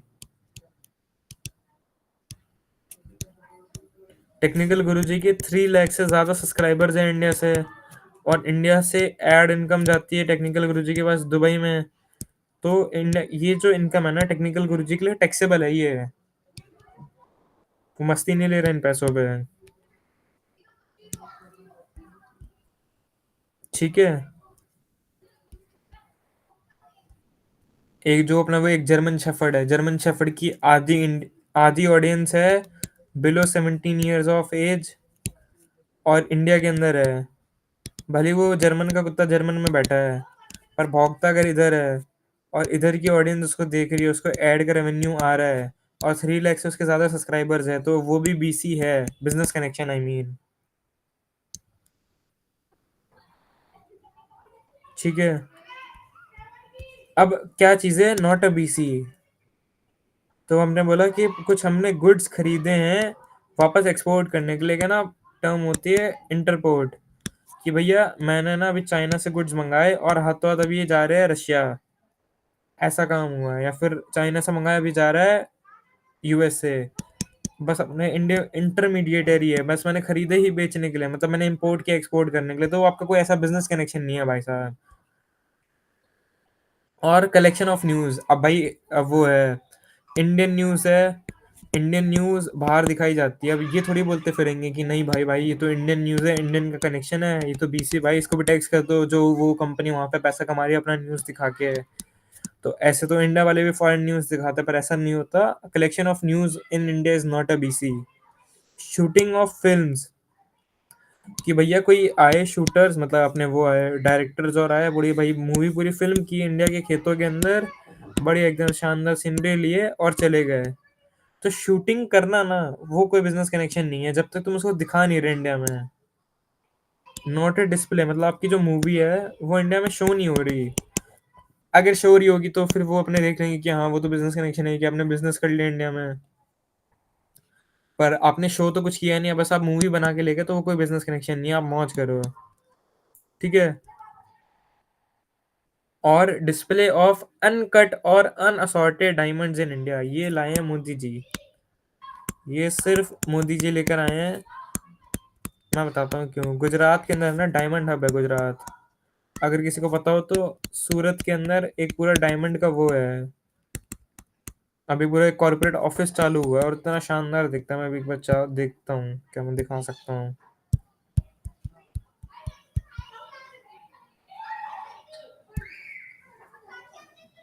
ये बनाया इन्होंने, ये ऐसा मान ले पूरा एक मतलब ऐसा हब है यहाँ पे, मतलब सारे छोटे मोटे बड़े सारे व्यापारी है, और ये इंडिया में है, ऐसा इतना शानदार स्ट्रक्चर, और ये सूरत के अंदर है।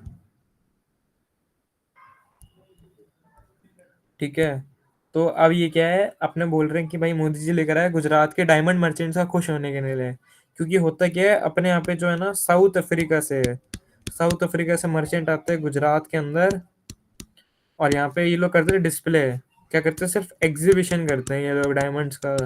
और डायमंड्स कैसे एकदम अनकट, एकदम मतलब बिना कटे, एक भी मतलब ऐसे खान से निकले, एकदम ऐसे मजदूरों पे हंटर मार मार के उनसे भाई निकलवाया हीरा, और अनअसॉर्टेड और अनकट है, मतलब एक कट भी नहीं लगा, एकदम ओरिजिनल जैसा मिला वैसा इन लोगों ने एग्जीबिशन लिखाया है, दिखाने के लिए लाए हैं मर्चेंट्स को। तो इसके लिए क्या होता था, पहले इन पे लगता था टैक्स, इनकम टैक्स, या आपने इनकम अगर यहाँ पे दिखा दिया, अब वहां पे आप कहीं बाहर बेच रहे हो, तो ऐसा मान लिया जाता था कि आपकी एक सेकंड चालू रखना है।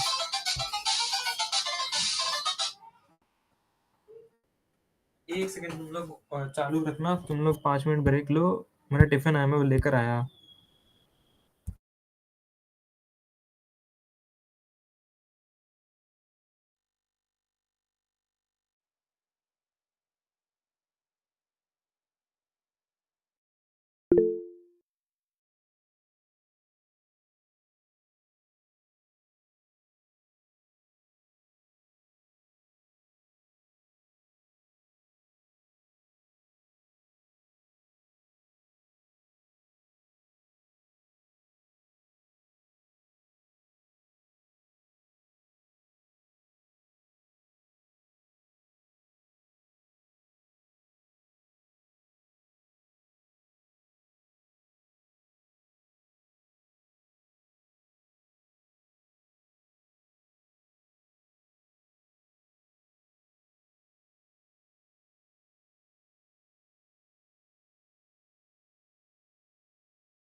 मित्रों,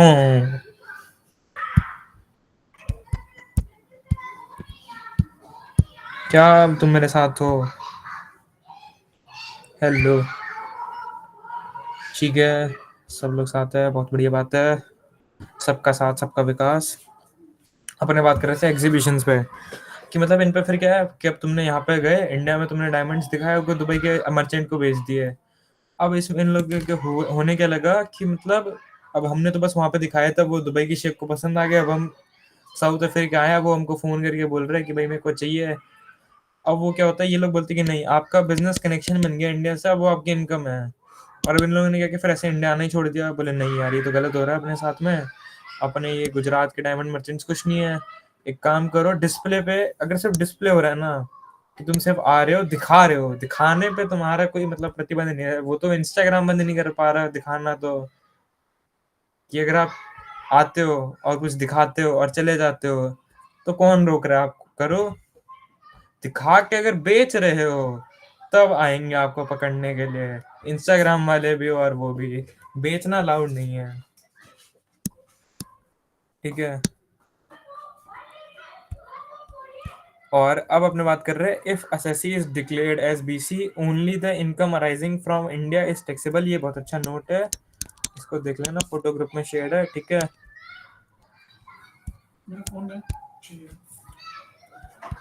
अब अपने बात कर, अब ऐसे अपना चैप्टर खत्म हो गया। नॉट जस्ट किडिंग, अपना चैप्टर खत्म हो गया। दोनों के डिफरेंट हो गया। दोनों का यही है? हाँ हाँ, यही है, वही बोले मेरे को। डब्बिया का यही है जो है, मैंने पूछा उनसे। हेलो हेलो, क्या तुम सब मेरे साथ हो? हेलो। अपना चैप्टर खत्म हो गया है, क्योंकि इसके अंदर और कुछ नहीं था। मतलब जैसा मैंने डिस्कस किया था, रेजिडेंशियल स्टेटस ऑफ इंडिविजुअल करवा दिया, एचयूएफ करवाया, कंपनी करवाया, फर्म करवाया, बिजनेस कनेक्शन करवा दिया, और टैक्सेबिलिटी भी करवा दिया। अब अपन को क्या ये पता है कि कौन सी इनकम फॉरेन इनकम है और कौन सी इनकम बाहर की इनकम है? तो बोले हाँ। अब क्या मेरे को ये पता है कि कौन सा आदमी मेरा आदमी है, मेरा आर ओ आ रहा है, आर एन ओ आ रहा है, कि बाहर का आदमी मिला है? हाँ। अब मेरे को ये पता है कि क्या कौन सी इनकम मेरे को उसको टैक्स करनी है, कौन सी मेरे को नहीं करनी है। मैंने बोला हाँ भाई साहब। तो बोला और क्या बाकी? मतलब कुछ नहीं, हो गया काम खत्म। 2 मिनट अगर मेरे को दो, तो फिर मैं एक प्रैक्टिकल क्वेश्चन निकालने की कोशिश करता हूँ, अगर मेरे से निकलता है कहीं से तो वो थोड़ा सा बढ़िया रहेगा। पेज भी आ गया बढ़ के। आओ शुरू करते हैं प्रैक्टिकल क्वेश्चन। एक्चुअली क्या है प्रैक्टिकल क्वेश्चन, ऐसे एक मॉड्यूल बेस्ड है उसके लिए। तो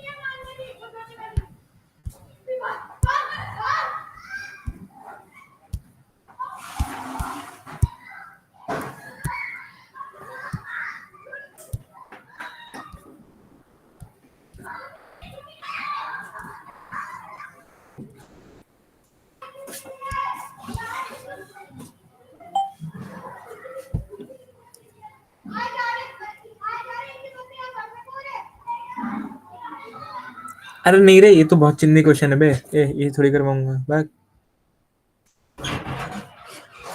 तेरे को बोल रहा हूँ इमरान, क्योंकि ऐसे क्वेश्चन तो अपने डिस्कस कर चुके हैं कि भाई किसका क्या होगा करके। ओहो, ओ ये तो मैसअप हो गया भाई।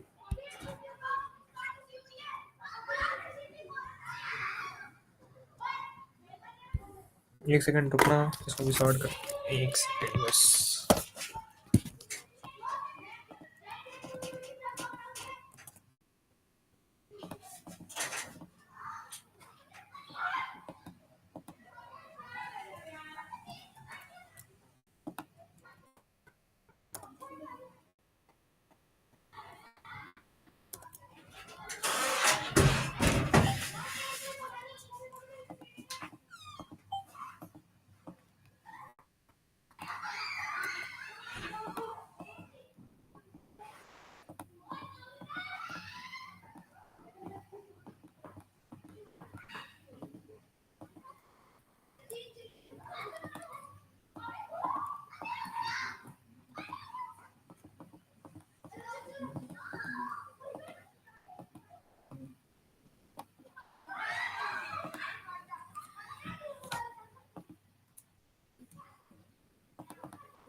एक सेकंड, लोड हो रहा है।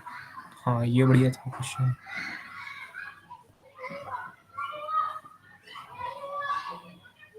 जैसे एक ये है क्वेश्चन, ये समझो, B Layton an Australian cricket player. Screen दिख रही है क्या? एक सेकंड बता देना हाँ या ना। चलो ठीक है, दिख रही है। अब एक है ना, ये है कि B Layton an Australian cricket player visits India for 100 days in every financial year. This has been his practice for last 10 years. मतलब अगर मैं बोलूँ तो उसके हर 10 पीवाई की अगर मैं बात करूँ, 1 2 3 4 5 6 7 8 9 और 10, ये हर बार 100 ऐसा हर बार ये आया है। मतलब टोटल नंबर ऑफ, अगर मैं इसके 7 पीवाईज की बात करूँ तो इतना कितनी आ रही है? 700।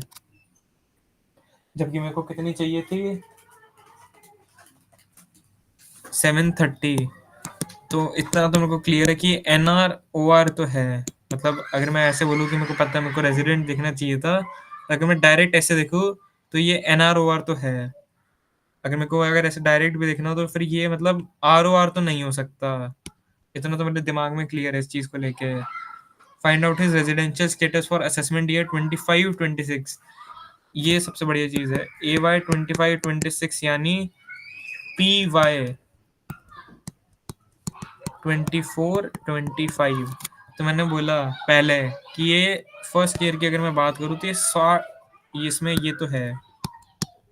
अगर ये 100 है यानी कंडीशन बी 60 वाली तो फुलफिल कर रहा है।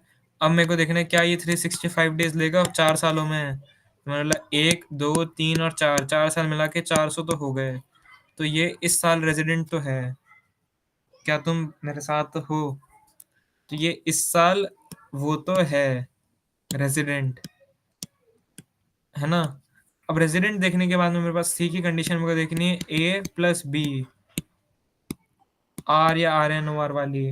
अगर ये वाली अगर दोनों साथ में कंडीशन सेटिस्फाई हो जाएगी तब तो ये है, वरना ये मतलब आर ओ आर होगा। और अगर कंडीशन सेटिस्फाई नहीं हुई तो ये आर एन ओ आर होगा। और ये तो मैंने यहीं पे निकाल लिया था कि ये 7 पी वाई के अंदर बस 700 दिन रहा है, 730 नहीं रहा। तो ये आर एन ओ आर है। बस बात करता हूँ। ऐसे क्वेश्चन होते हैं। और ये आईसीआई का इंटरमीडिएट का मॉड्यूल का क्वेश्चन है। ठीक है, अगर ये क्वेश्चन नहीं समझा है तो मेरे को बताना, मैं इसको वापस से करवा देता हूँ।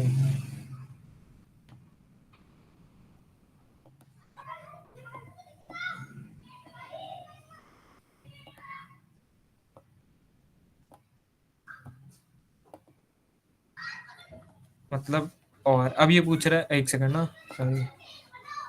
Would your answer change if the above facts relate to Srinath, an Indian citizen who resides in Australia and represents the Australian cricket team? मतलब तेरे को पता है क्या बात कर रहा है? ये बात कर रहा है पी ओ आई की। समझ रहे हो मतलब कैसे वो क्वेश्चन में खेलता है? कितना ब्रिलियंटली उसने बोला कि ऐसा यही बताओ कि ब्रेटली नियम श्रीनाथ है जो इंडियन सिटीजन है 3 डब्बी भर के और इसमें रोटी, और वो रहता है ऑस्ट्रेलिया में और खेलता भी ऑस्ट्रेलिया के लिए है। यानी मतलब पहले साल वो कितना रहा 100, दूसरे साल वो कितना रहा 100।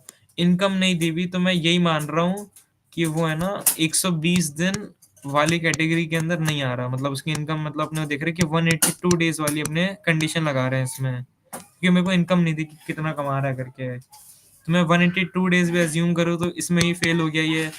तो श्रीनाथ भाई तो नहीं है, रेजिडेंट ही नहीं है, डायरेक्ट एनआर है। ये आ रहा है आर एन ओ आर। अब इसने अच्छा बात की है कि would your answer be change if Srinath has visited India for 120 days instead of 100 days every year including PY 24-25। मैं ओह इंटरेस्टिंग। अब इसके अंदर मतलब यही है कि इसका मतलब सीधा सीधा इसका मतलब क्या है, ये में से क्या पूछना चाह रहा है? 120 डेज वाली कंडीशन, इसमें अपन को डालना है अजम्पशन कि उसकी इनकम 115 लाख से अबव है, और दूसरी assumption अगर उसकी इनकम 15 लाख से कम है तो इसके अंदर 182 डेज ही लगेगा तो नहीं है। और ये वाली कंडीशन है तो 120 डेज से सेटिस्फाई हो गया, तो ये आर तो हो गया। अब आर कैसा, नहीं सॉरी, आर कैसे हुआ, अब तो 365 डेज देखने हैं 4 PY में भी। तो क्या 120 इंटू 4, 120 इंटू 4 होता है 480 डेज। तो भाई साहब ये तो 365 डेज को भी क्रॉस कर दिया, वरना ये बन गया रेजिडेंट। तो हाँ जी, मेरा आंसर चेंज होगा अगर अज्यूमिंग उसकी इनकम 15 लाख से ऊपर है। तो अब इसका सॉल्यूशन देखते हैं जो अपन को इन्होंने दिया है। तो बोले भैया पहला ब्रेटली, क्या वो 100 दिन रहा? मैंने हाँ, 100 इंटू 4, 400 दिन। और ये देखना कितना शानदार कैलकुलेशन देता है, ये पूरे पी वाइज के साथ देता है, मतलब प्रेजेंटेशन ऐसा होना चाहिए बंदे का। तो मैंने बोला पी वाई पहला 100 डेज यानी 60 क्रॉस कर दिया, एक सेकंड ना सॉरी, यहाँ पे ये 60 क्रॉस कर दिया। अब इसने यहाँ से 400 दिन गिन लिया, मतलब 365 भी क्रॉस कर लिया, दोनों कंडीशन सेटिस्फाई। आर तो आ गया, पर ये आर एन ओ आर वाला बनेगा, वो इसने नीचे लिख दिया अपन को। देख ले, सेम वही दिमाग लगाया है कि अगर 7 प्रीसीडिंग ईयर में इतना रहा है तो 700 दिन ही होते हैं, 730 नहीं हो पाएगा तो नहीं है। तो he is N O R but with the R. सही है, क्लियर एकदम। अब आ जाओ इसके लिए।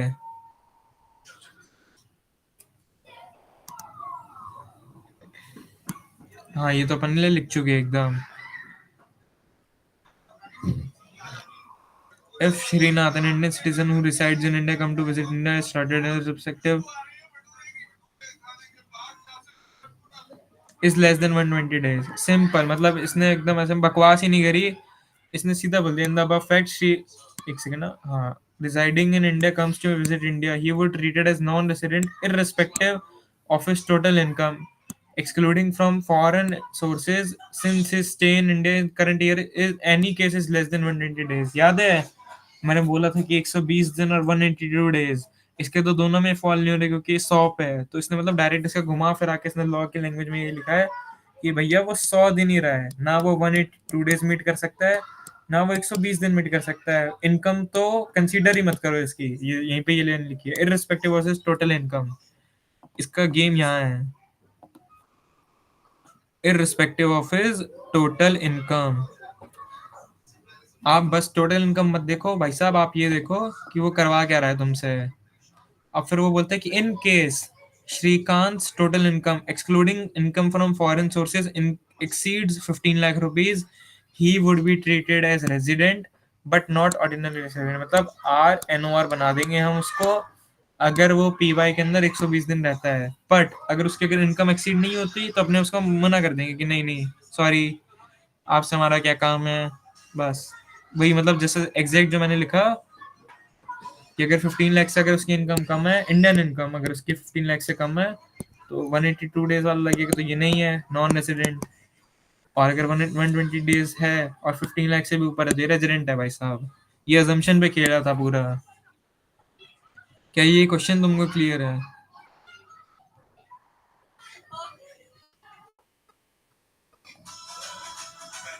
हाँ क्लियर है क्या?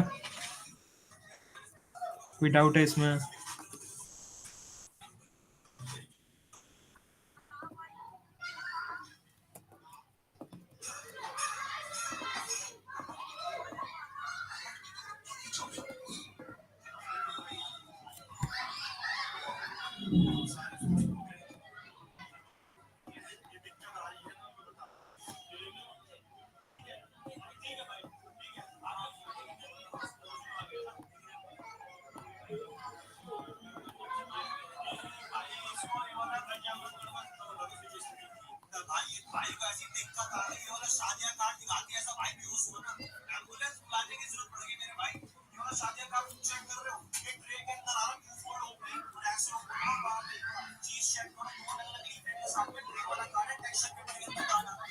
और कोई एक बार एक सेकंड रखना, कोई अच्छा क्वेश्चन दिखता था मैं एक बार रोकता हूँ इस पीडीएफ में।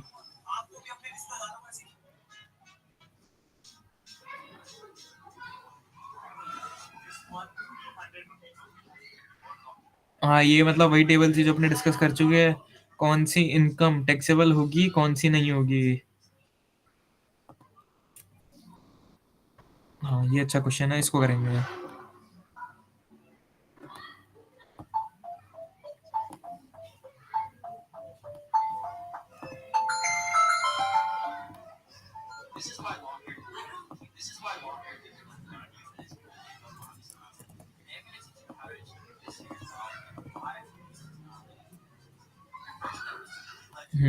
इसको लेते हैं थोड़ा सा साइड में।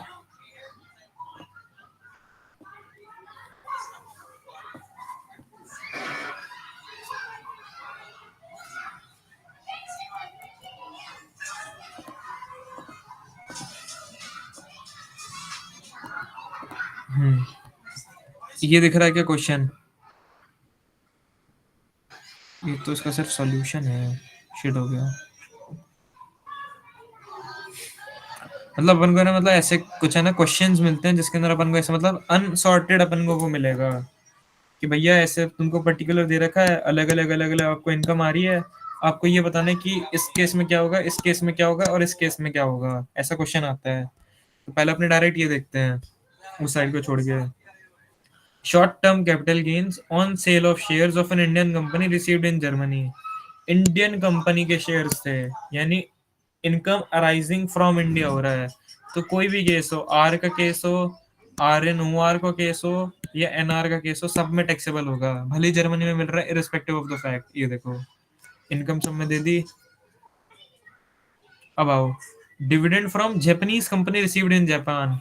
सिर्फ आर आर ओ आर जो अपना जो असली बंदा होता है बस उसको टैक्सेबल होगा, बाकी सबके लिए छूट है। तो ये 10,000 इधर तो है, पर ये इधर नहीं है। अब उसके बाद में डिविडेंड रिसीव्ड, सॉरी ये तो हो गया।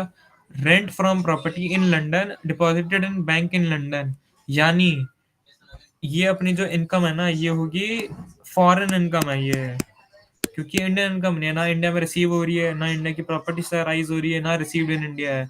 मतलब जो ए बी सी डी वाली जो अपनी कंडीशन थी उनमें से कोई फॉलो नहीं हो रही, तो ये है फॉरेन इनकम। तो फॉरेन इनकम सिर्फ और सिर्फ जो अपना वो होता है आर ओ आर होगा, उसको टैक्सेबल होगा, बाकी किसी को नहीं होगा। ये रहा। Dividend from RP limited an Indian company, Indian company से डिविडेंड मिल रहा है, सेक्शन नंबर 8। जागो मेरे वीरो, सब जगह पे taxable. 6,000 6,000 6,000। Agriculture income from land in Gujarat, India के अंदर गुजरात है। एक सेकंड, इसमें नोट दिया हुआ है, नोट टू, नोट टू जरा एक सेकंड। इन्होंने बोला है agriculture income from land in Gujarat. इसमें क्या है, इन्होंने वो डाल रखा है कि मतलब एग्रीकल्चर अगर इनकम होती है ना, तो एग्रीकल्चर इनकम सेक्शन नंबर 10 के अंदर एग्जम्प्ट होती है। तो भले वो किसी की भी हो, मतलब आर ओ आर की हो, एन आर ओ आर की हो, किसी की भी हो, वो तुम्हारी टैक्सेबल नहीं होगी, इसलिए यहाँ पे टैक्सेबल भी नहीं है। ठीक है, और इसके लिए उन्होंने एक नोट भी प्रोवाइड कर दिया तुमको यहाँ पे। सेक्शन ये note two, agriculture income is exempted. एक सेकंड, ड्रॉ क्यों नहीं हो रहा। Agriculture income is exempted under section 10(1). Simple, मतलब सेक्शन नंबर 10 एक एग्जाम सेक्शन है, उसका भी पहला क्लॉज उन्होंने एग्रीकल्चर इनकम के लिए ही रखा है। ठीक है, अब जो ये मेरे को इमरान ने कुछ क्वेश्चन भेजे हैं, मैं तुमको वो करवा देता हूँ, बहुत ही चिंदी और इजी क्वेश्चन है।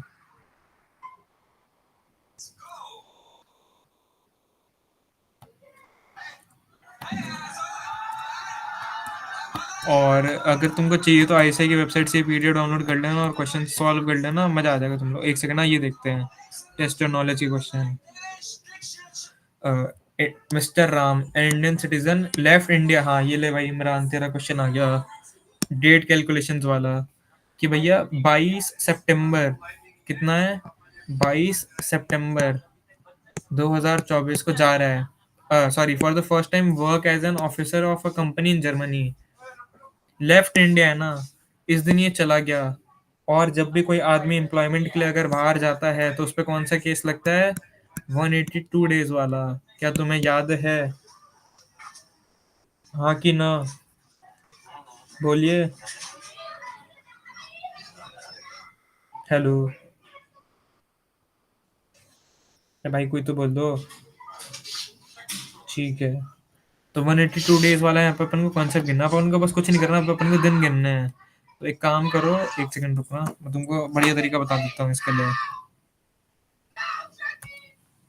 अपना कैलकुलेटर उठाओ, कैलकुलेटर पे पहले डाल दो अपन को दिन गिनना है वो जब से गया है, तो मतलब पहले वो रहा कितना होगा, वो रहा होगा 30 दिन अप्रैल के, उसमें फिर तुम लोग ऐड कर दो 31 दिन मई के, 30 दिन जून के, 31 दिन जुलाई, 31 दिन अगस्त, और 22 दिन सितंबर के भी, क्योंकि मैंने बोला था जिस दिन वो जाता है उस दिन भी वो दिन अपने गिनते हैं।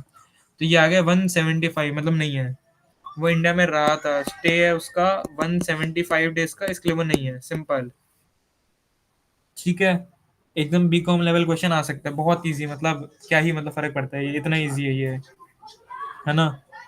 इसके लिए तुम कंफर्टेबल हो, सॉल्व कर सकते हो इसको।